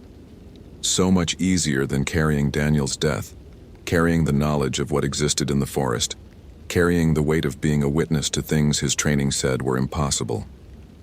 His finger relaxed on the trigger. Then his radio crackled. Patricia's voice came through clearly for the first time. "Fitzgerald, we have a helicopter en route to your position. ETA 15 minutes. Can you maintain position?" The sound of a human voice, normal and concerned and ignorant of horror, snapped something back into place. Robert keyed the radio. "Negative. Falling back to Trail Junction Beta. We'll meet evac there." He didn't wait for response. He ran, firing behind him as he moved, not aiming, just creating chaos, buying seconds. The transformed humans scattered, vulnerable to bullets even if the original Wendigo wasn't. The forest transformed around him as he ran. Trees that should have been a quarter-mile apart stood inches from each other. Trails that he'd walked 1,000 times looped back on themselves. The cold created a labyrinth, space folding according to rules written by hunger rather than geology. But Robert had spent 15 years learning these mountains. He knew them before the Wendigo, knew them through seasons and storms, knew them with an intimacy born of love rather than consumption. He navigated by feel, by instinct, by a connection to the forest that predated the hunger's claim. Trail Junction Beta materialized ahead. The intersection where backcountry trails met maintained paths, where civilization's grip on wilderness grew stronger. Robert burst onto the cleared trail and kept running, hearing the helicopter now. The mechanical rhythm of rotors cutting through the clicking that followed him. The Wendigo didn't cross the junction. Robert realized with creeping understanding that it couldn't. Not that trail junctions created some magical barrier, but that the thing's relationship with space only worked in deep forest, in places where human influence hadn't imposed its grid of trails and markers and meaning. The helicopter landed in a clearing 200 yards down the maintained trail. Rangers emerged, weapons drawn, shouting questions Robert couldn't process over the rotor noise. They grabbed him, pulled him toward the aircraft, professional hands checking for injuries. Robert looked back at the forest edge. The Wendigo stood just beyond the tree line, watching. As the helicopter lifted off, banking toward the ranger station, Robert saw more transformed shapes emerging from the woods. A dozen at least, maybe more. A whole pack of hunger waiting in the deep places. The aerial view showed the Smokies in full October glory. Hundreds of thousands of acres of forest blazing with autumn colors. Beautiful and deadly and home to something older than human presence. Something that had learned to use the forest's vast spaces as hunting ground and transformation chamber. At the ranger station, they took his weapon, took his statement, took his blood for drug testing. The interview was gentle but thorough. They'd found Megan's body. They'd found the other remains in the ravine. They wanted to understand what had happened. Robert told them about discovering the camp, following tracks, finding the bodies. He described a wild animal attack, possibly a bear, though the wounds didn't match any known species. He said the cold had disoriented him, made him panic, made him imagine things that couldn't exist. The investigators were sympathetic. They'd read his file, knew about Daniel, understood he was traumatized. They recommended medical leave, more counseling, evaluation before return to duty. Robert agreed to everything. He signed forms and gave up his badge and accepted the prescription for anxiety medication. He cooperated completely while knowing that nothing he'd agreed to would matter, because the hunger was in the forest, and the forest was vast and people would keep coming, keep hiking into deep places where trails ended and distance became negotiable. 3 days later, they found another ranger missing from a backcountry post. The GPS showed her last position at a campsite near Klingman's Dome. The satellite photos revealed her tent standing perfectly intact, abandoned, everything organized and nothing disturbed. Robert was in mandatory medical leave, but he heard the reports. He heard the search teams being organized, the protocols being followed, the assumption that this was routine, that wilderness claimed hikers sometimes, but wilderness followed understandable rules. He wanted to warn them. Wanted to explain what waited in the deep forest, what the October cold signified, what the clicking sounds meant. But language failed. How could he explain that the mountains housed hunger given form, that transformation was a choice some made and others had forced upon them, that bullets could kill the transformed but not the transformation itself? Robert filed his report from home, adding details about temperature anomalies and unusual animal behavior. He included recommendations for cold weather protocol even in moderate seasons. He suggested that certain areas be closed to backcountry camping until further study could be completed. The recommendations were filed and forgotten. The Great Smoky Mountains received over 9 million visitors per year. A few disappearances were statistically inevitable. The Park Service operated on probabilities and resources and political realities, not on the testimony of a traumatized ranger who'd shot his partner and now claimed monsters haunted the backcountry. In November, Robert received his medical discharge from the National Park Service.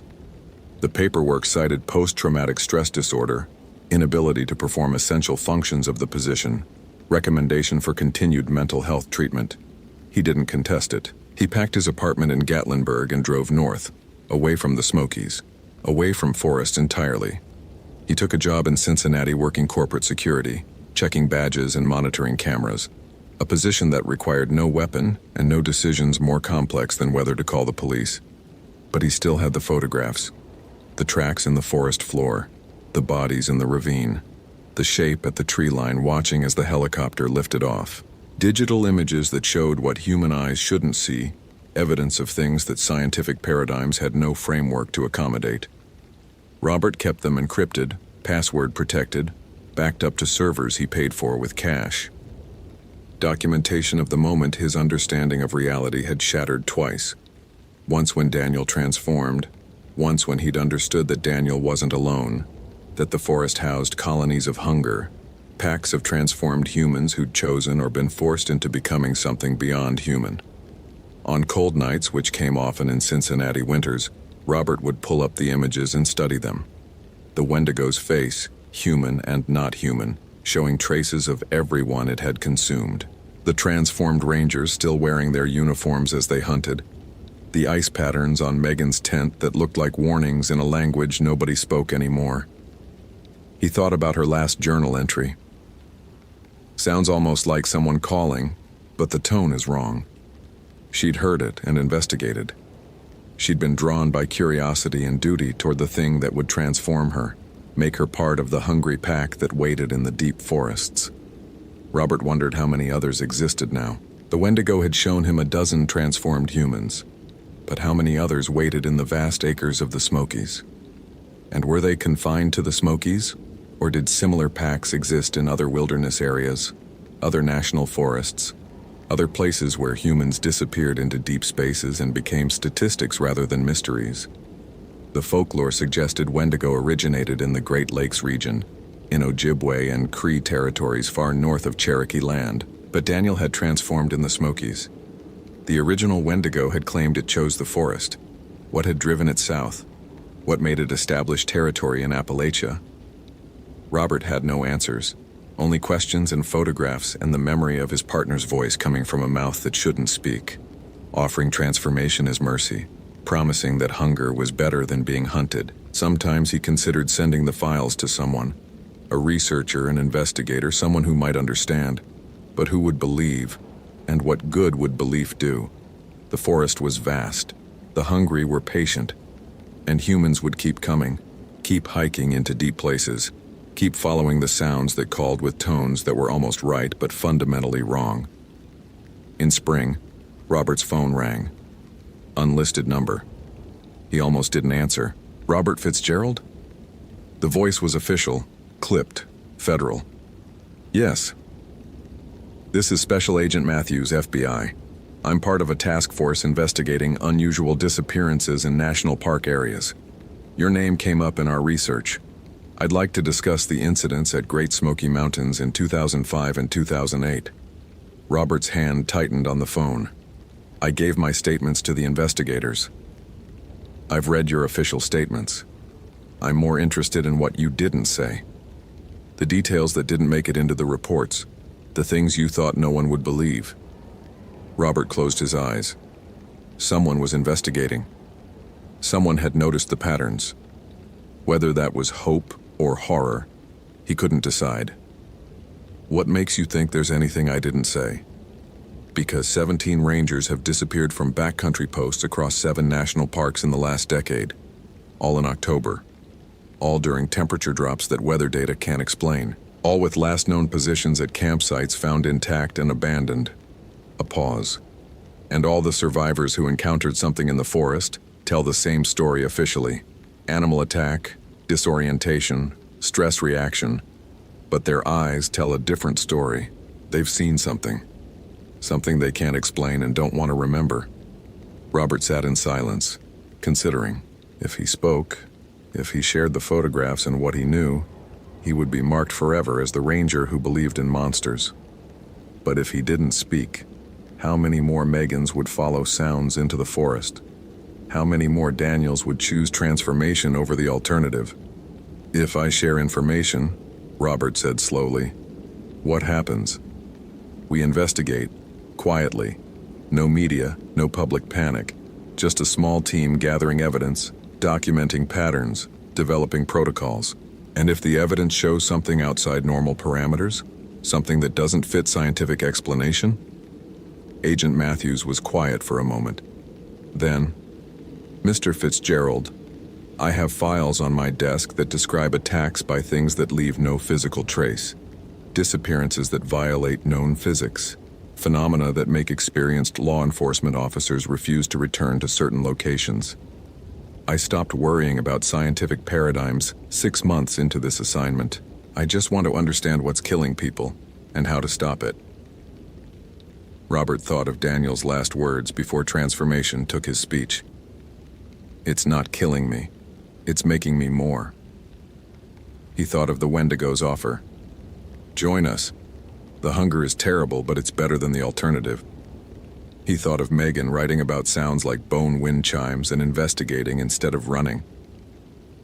"I'll send you files," Robert said. "Photographs, location data, my observations. Everything I documented. But you need to understand, what's in those files won't give you easy answers. It won't suggest clean solutions. Some of what I saw I still don't believe, even though I witnessed it." "I'm used to complicated," Matthew said. "Send what you have, we'll work with it." After the call ended, Robert sat with his laptop, the encrypted files open, his finger hovering over the send button. Once he transmitted this information, he would become officially the ranger who claimed monsters were real. His discharge would be vindicated. His testimony would be questioned. But maybe, possibly, someone would take action before the next October, before the next cold descended, before the next ranger followed strange sounds into the deep forest. Robert attached the files and typed a brief explanation. Then he hit send and watched the progress bar slowly transmit his evidence into the federal system. Documentation of hunger and transformation and choices that removed humanity, one bite at a time. Outside his Cincinnati apartment, spring rain fell in ordinary patterns. Traffic passed with normal rhythms. The world operated according to comprehensible rules. But Robert knew that in the Smoky Mountains, October would come again. The temperature would drop. The clicking sounds would echo through the deep forest. And something that had been human would wait for the next hiker, the next ranger, the next person who heard strange tones and chose investigation over retreat. The hunger never ended. Robert understood that now.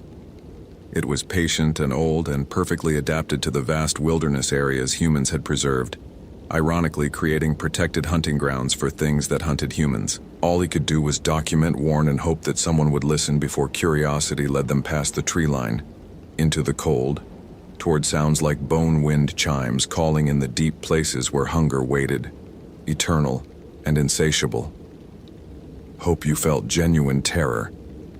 If you appreciate authentic horror rooted in real folklore, consider following for more stories.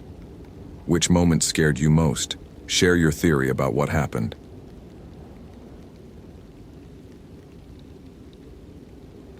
The footprints ended at nothing.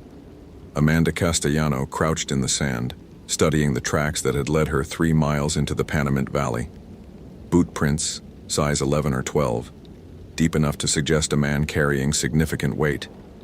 The stride pattern indicated someone moving at a normal walking pace, not running, not stumbling. The prints were clear and recent, made within the last 12 hours before the wind could erase them. And then they simply stopped existing. Not faded, not obscured by wind or rock. The left footprint was clear and complete, pressed into the sand with perfect definition. Where the right foot should have landed, 18 inches ahead and slightly to the right, there was only undisturbed sand rippled by yesterday's wind. It looked as if Nathan Drake had taken one step and been plucked from the earth mid-stride. Amanda sat back on her heels, feeling the July sun hammer against her neck despite the bandana and wide-brimmed hat. The temperature was already pushing 115 degrees Fahrenheit, and it was only 10 in the morning.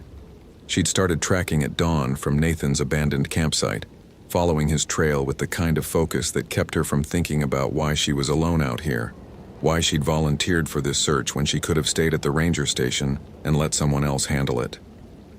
2 years ago, her partner Miguel had disappeared in the Mojave. They'd found his body 3 days later, partially buried by a flash flood in a wash that shouldn't have had water in it.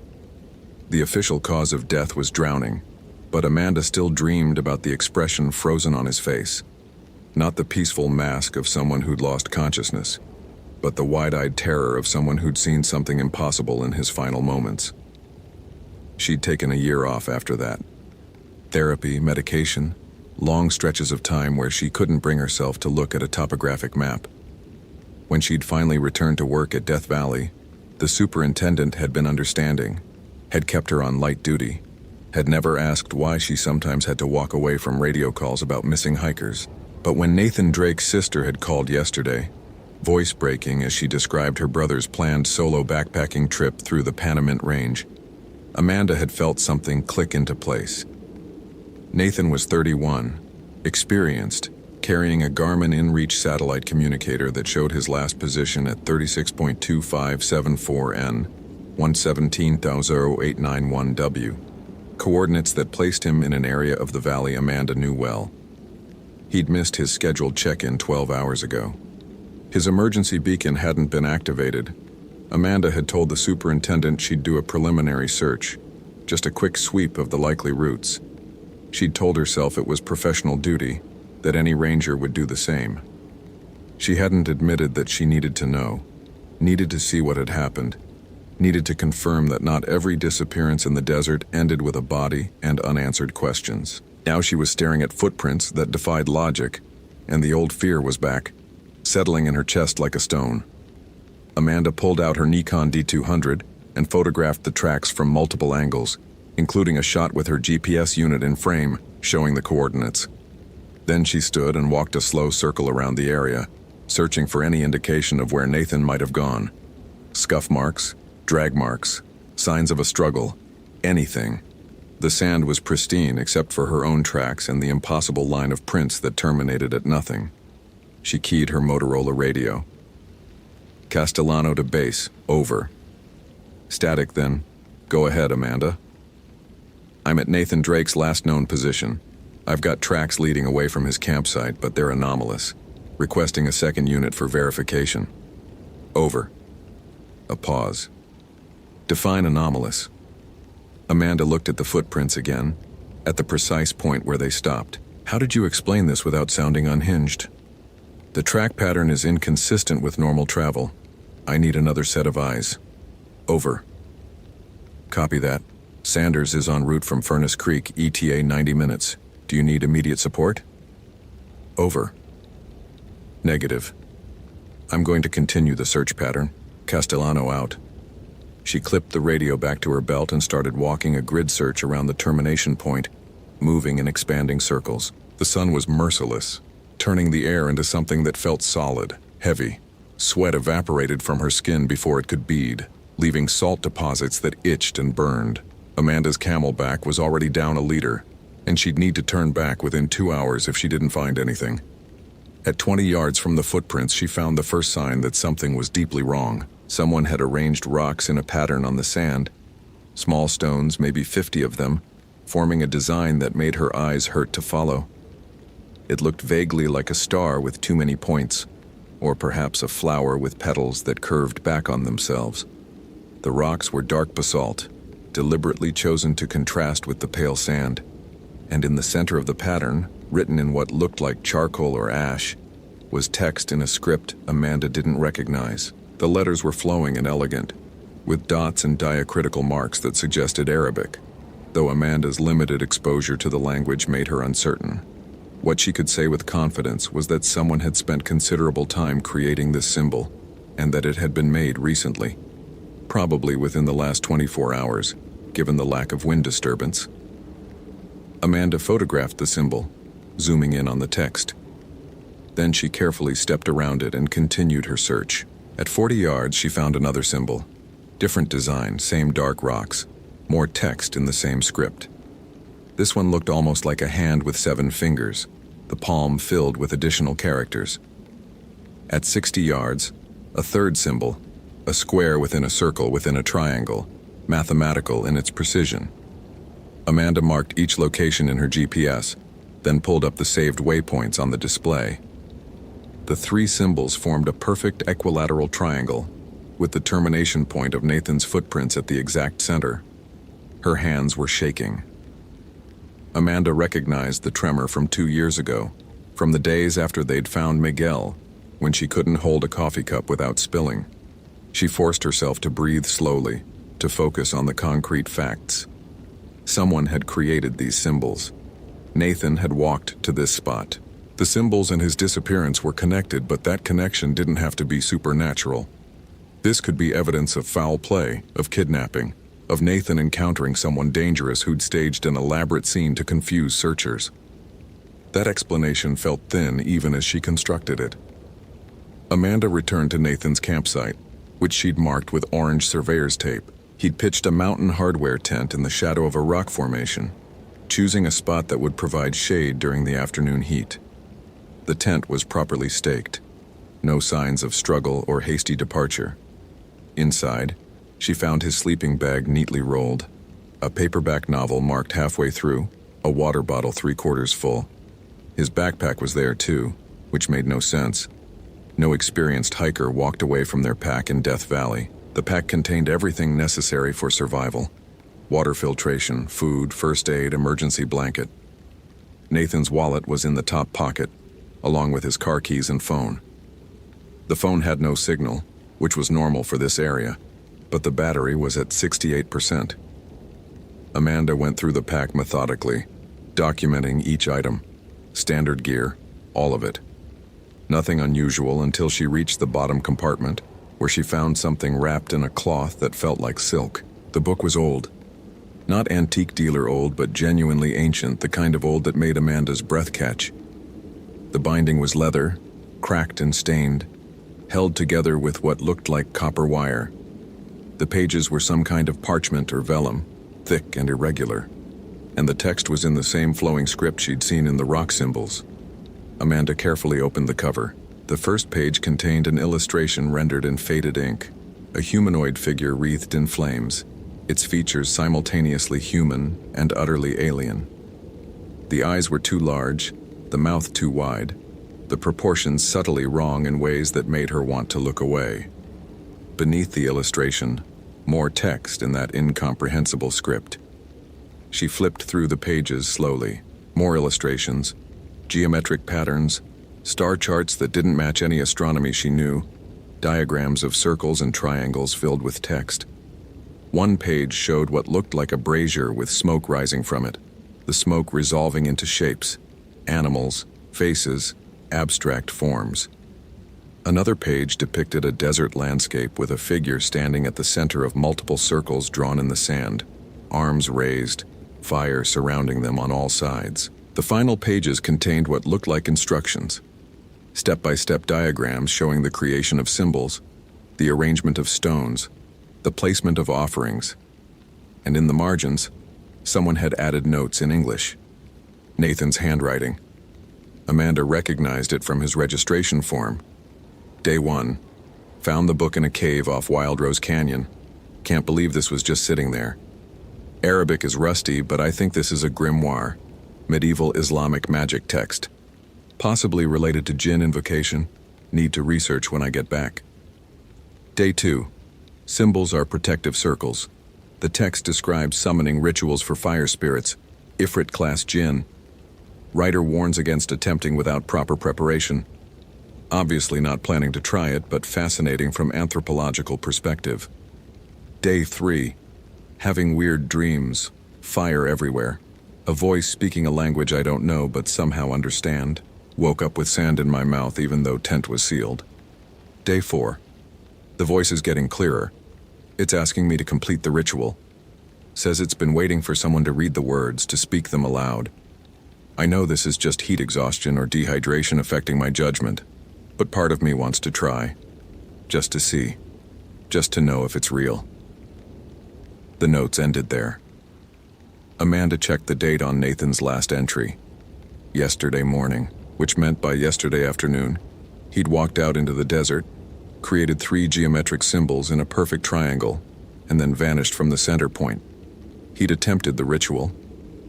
Amanda closed the book and wrapped it back in the silk cloth, her mind racing. This was evidence, but evidence of what? That Nathan had experienced some kind of psychological break and wandered off in a delusional state? That was the rational explanation, the one she should report to the superintendent. But rational explanations didn't account for footprints that ended at nothing. They didn't explain the precision of the rock symbols, or the fact that Nathan had left his water, his pack, everything necessary for survival. And they certainly didn't explain the sudden spike of heat Amanda felt as she held the wrapped book. Heat that seemed to radiate from the pages themselves, warm enough to make her fingers tingle. She set the book down and pulled out her water bottle, drinking half of it in long gulps.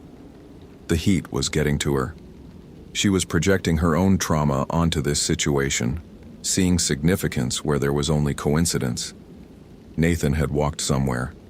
She'd find him dehydrated and confused, and they'd extract him, and this would become another story about someone who underestimated the desert.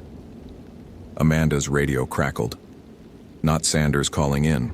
This was something else. A voice, distant and distorted by static, speaking words she couldn't quite make out. The language sounded guttural, harsh, nothing like English or Spanish or any of the indigenous languages she'd encountered working in the Southwest. "Sanders, is that you? You're breaking up. Repeat last message. Over."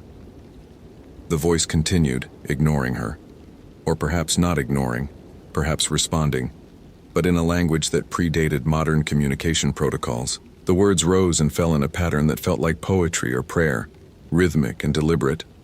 Then cutting through the static, a single word in English. Castellano.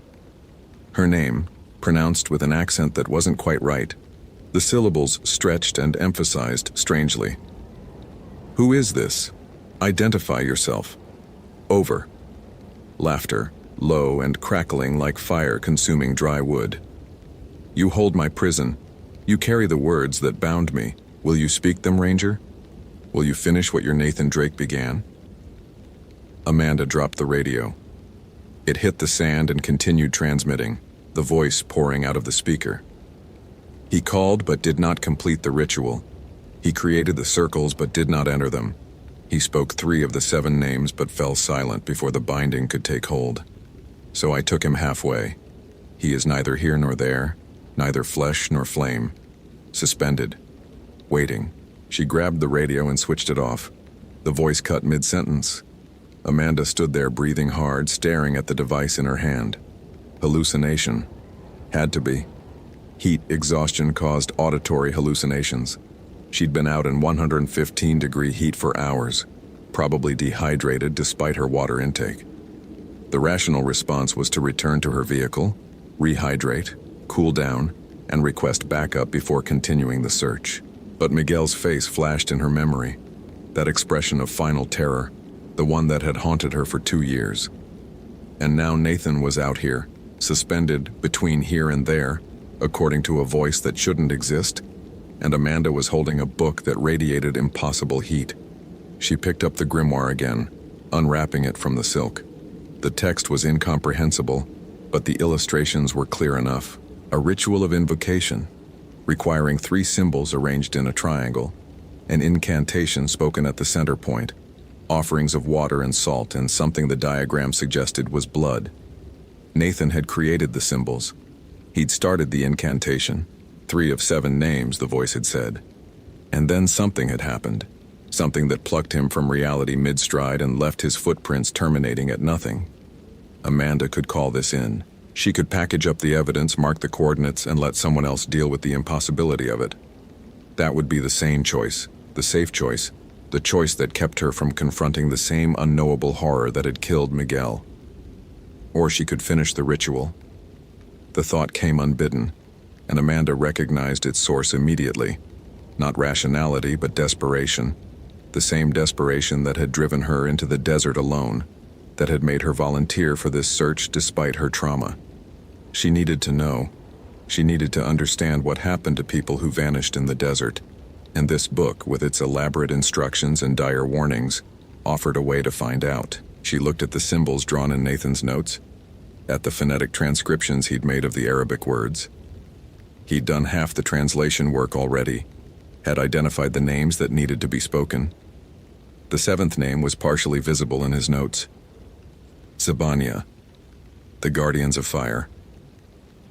Amanda sat in the shadow of Nathan's tent and read through his notes 3 more times, committing the pronunciation guides to memory. Then she stood, tucked the grimoire under her arm, and walked back to the center point where the footprints ended.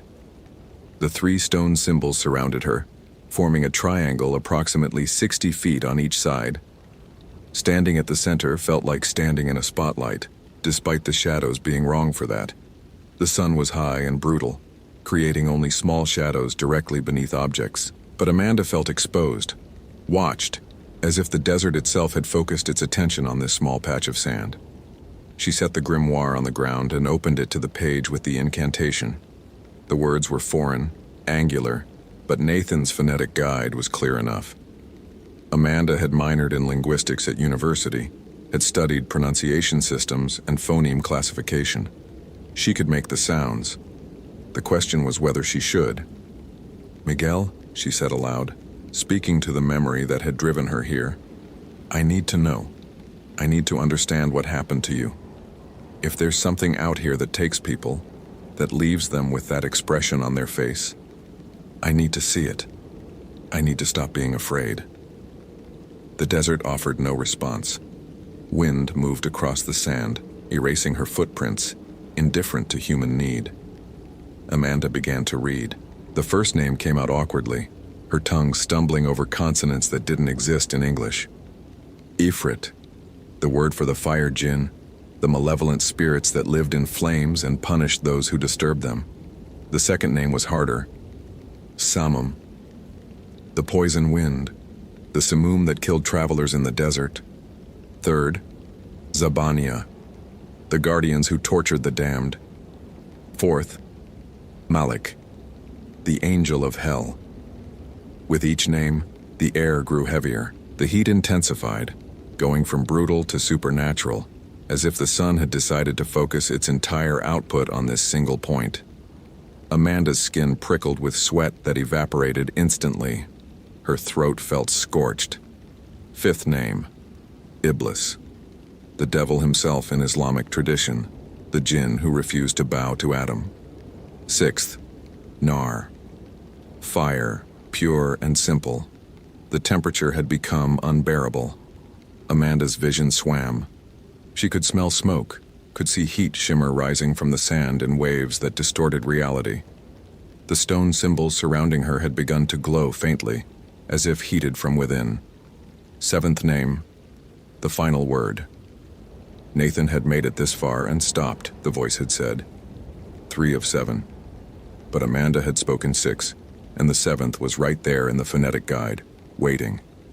She read, Jahim. Hellfire. The desert exploded into flame, not literal fire. Amanda's rational mind insisted on that even as she felt her skin blister. The flames were visible, roaring up from the sand in columns 30 feet high, but they didn't consume. They surrounded her on all sides, forming a wall that trapped her at the center of the triangle. Through the fire, she could see the desert landscape wavering like a mirage, and then the landscape changed. The Panamint Valley disappeared. In its place, Amanda saw a desert of black sand beneath a sky the color of molten copper. 3 suns hung in that sky, each a different size, their light casting overlapping shadows that made distance impossible to judge. The temperature was beyond measurement, hot enough that Amanda should have been dead, should have been ash. But she remained standing, breathing air that tasted like cinnamon and sulfur. You completed the summoning. The voice came from everywhere and nowhere, resonating in her bones. The first to do so in 700 years. The flames before her coalesced into a shape, humanoid but wrong, its proportions stretched and twisted. The figure was perhaps 12 feet tall, composed entirely of fire that held a semi-solid form. Its face was a suggestion of features rendered in flame, eyes that burned with intelligence and malice. I am Soraka, it said, Ifrit of the empty places. Your Nathan Drake called to me but lacked the courage to finish. So I left him suspended in the space between summons. Not quite called, not quite released. A punishment for wasting my time. Amanda's voice came out as a rasp. Where is he? Between. The djinn gestured, and the flames parted briefly. Through the gap, Amanda saw Nathan Drake frozen in mid-stride, his body translucent like glass, his face locked in an expression of terror. He wasn't moving, wasn't breathing, existed in some state that was neither alive nor dead. Release him, Amanda demanded, trying to sound commanding despite her fear. Soraka laughed, and the sound was like a wildfire consuming a forest. You have no power to command me, little ranger. You spoke the names, yes, but you made no offerings. You prepared no bindings. You stand in my circles with no protection, no copper wire to trap me, no Solomon's seal to compel obedience. You are prey that has thrown itself into the predator's mouth. The truth of that settled on Amanda like a weight. She'd read the incantation without reading the protections. She'd called the jinn but had no way to control it. In her desperation to understand, to confront the horror that had taken Miguel and now Nathan, she'd made the classic mistake. She'd opened a door without preparing to close it. "What do you want?" she asked. "Freedom." The jinn moved closer, the heat of it making Amanda's hair smoke. "I was bound by a desert sorcerer 7 centuries ago, trapped in this grimoire with instructions that would call me forth. But the binding was clever. I could only be fully released if someone completed the ritual of 7 names and then voluntarily ceded their form to me. Your Nathan understood that, which is why he stopped.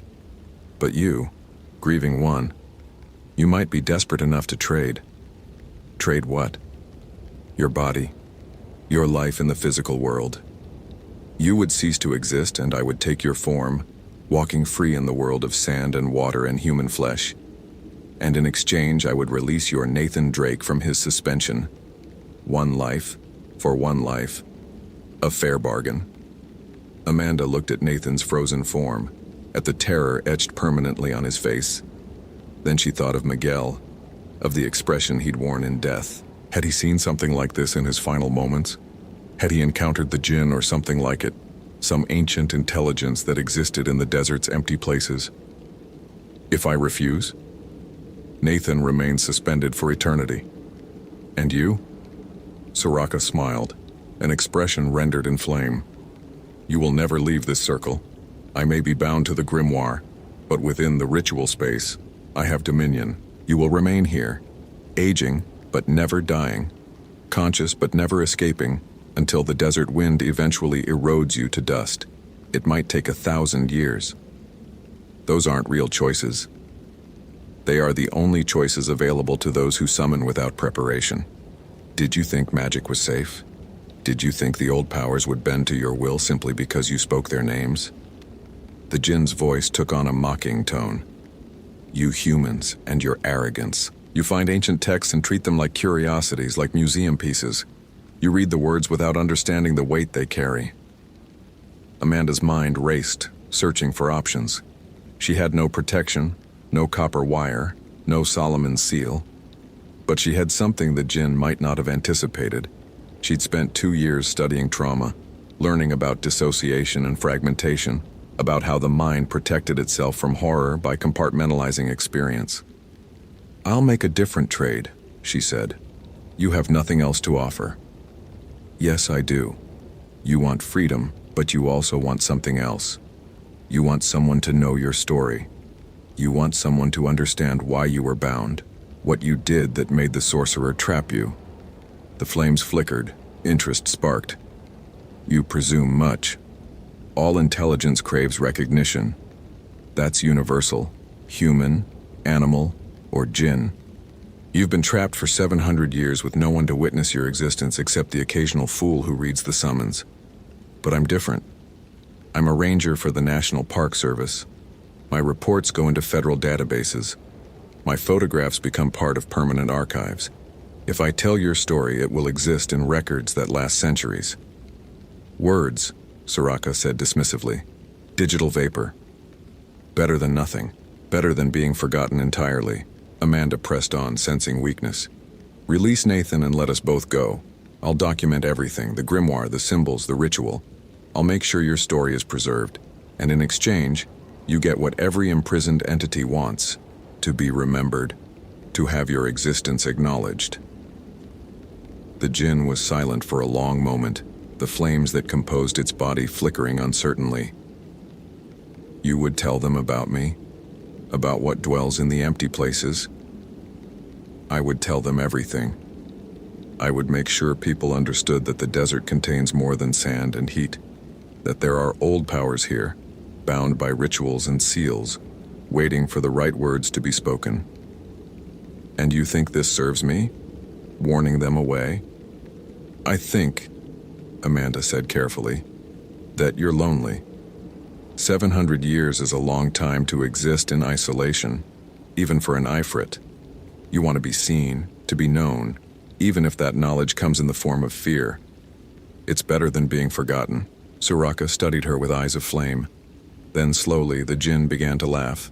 Not mockery this time, but genuine amusement. You are clever for a human, and perhaps you are right. Perhaps being remembered as a terror is better than being forgotten entirely. The flames surrounding Amanda began to recede.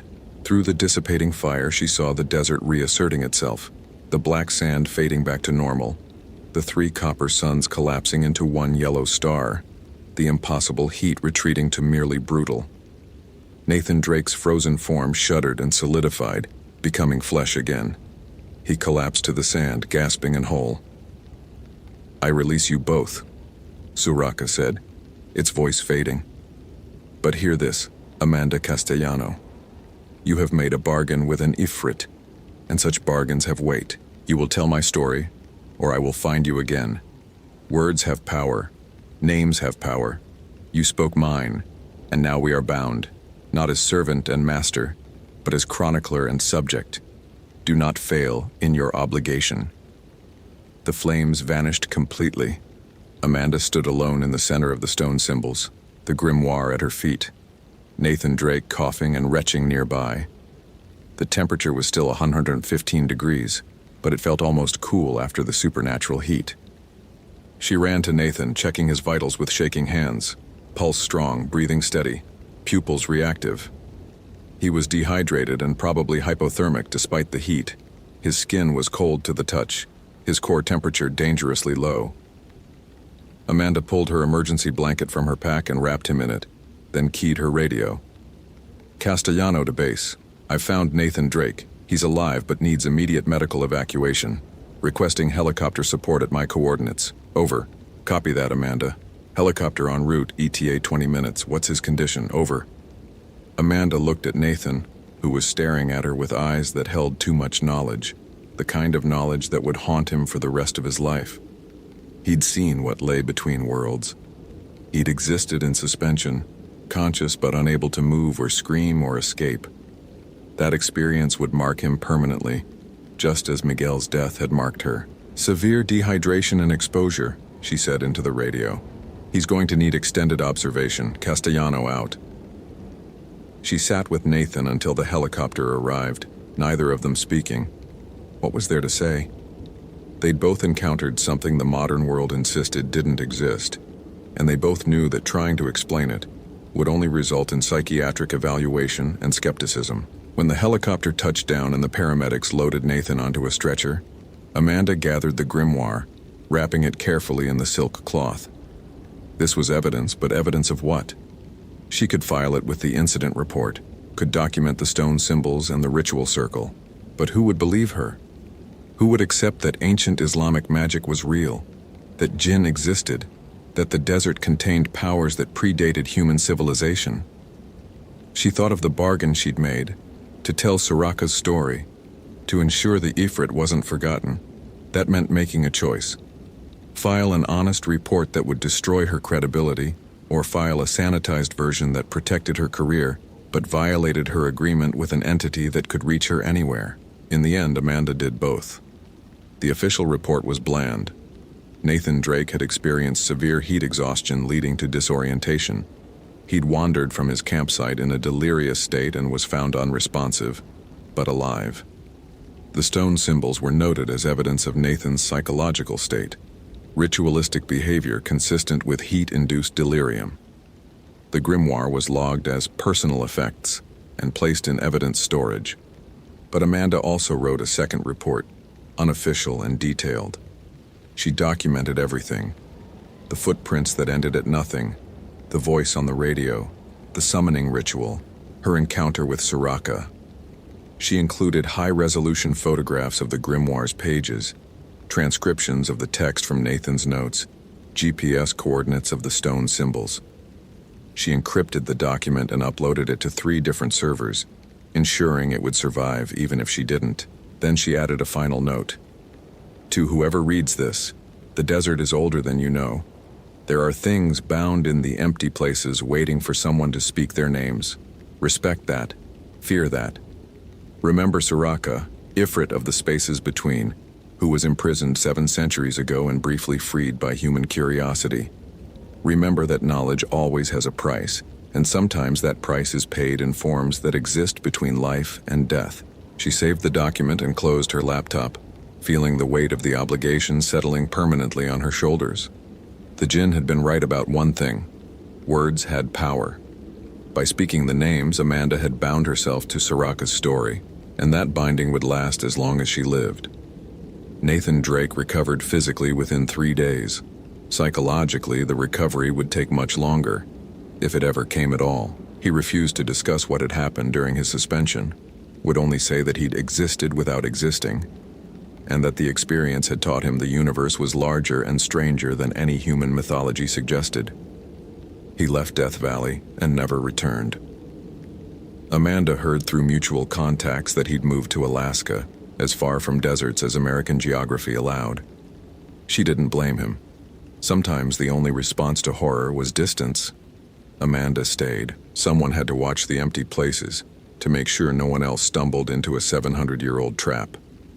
She checked the coordinates of Nathan's campsite regularly, verifying that the stone symbols had been scattered by wind, that no new patterns had appeared. The grimoire remained in evidence storage, cataloged but not examined, locked away where curious minds couldn't read its dangerous text. But sometimes, on nights when the temperature dropped below 100 degrees and the stars came out in their millions, Amanda felt heat that had no source. She'd smell cinnamon and sulfur, would hear a voice speaking in a language that predated Arabic, and she'd know that Soraka was checking on her, ensuring she kept the bargain.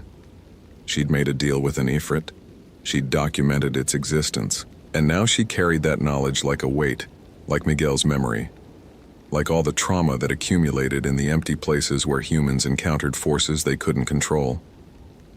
The desert kept its secrets, but Amanda Castellano knew one of them now. And knowing was its own form of binding, permanent and inescapable. Hope you felt genuine terror. If you appreciate authentic horror rooted in real folklore, consider following for more stories. Which moment scared you most? Share your theory about what Amanda will do next.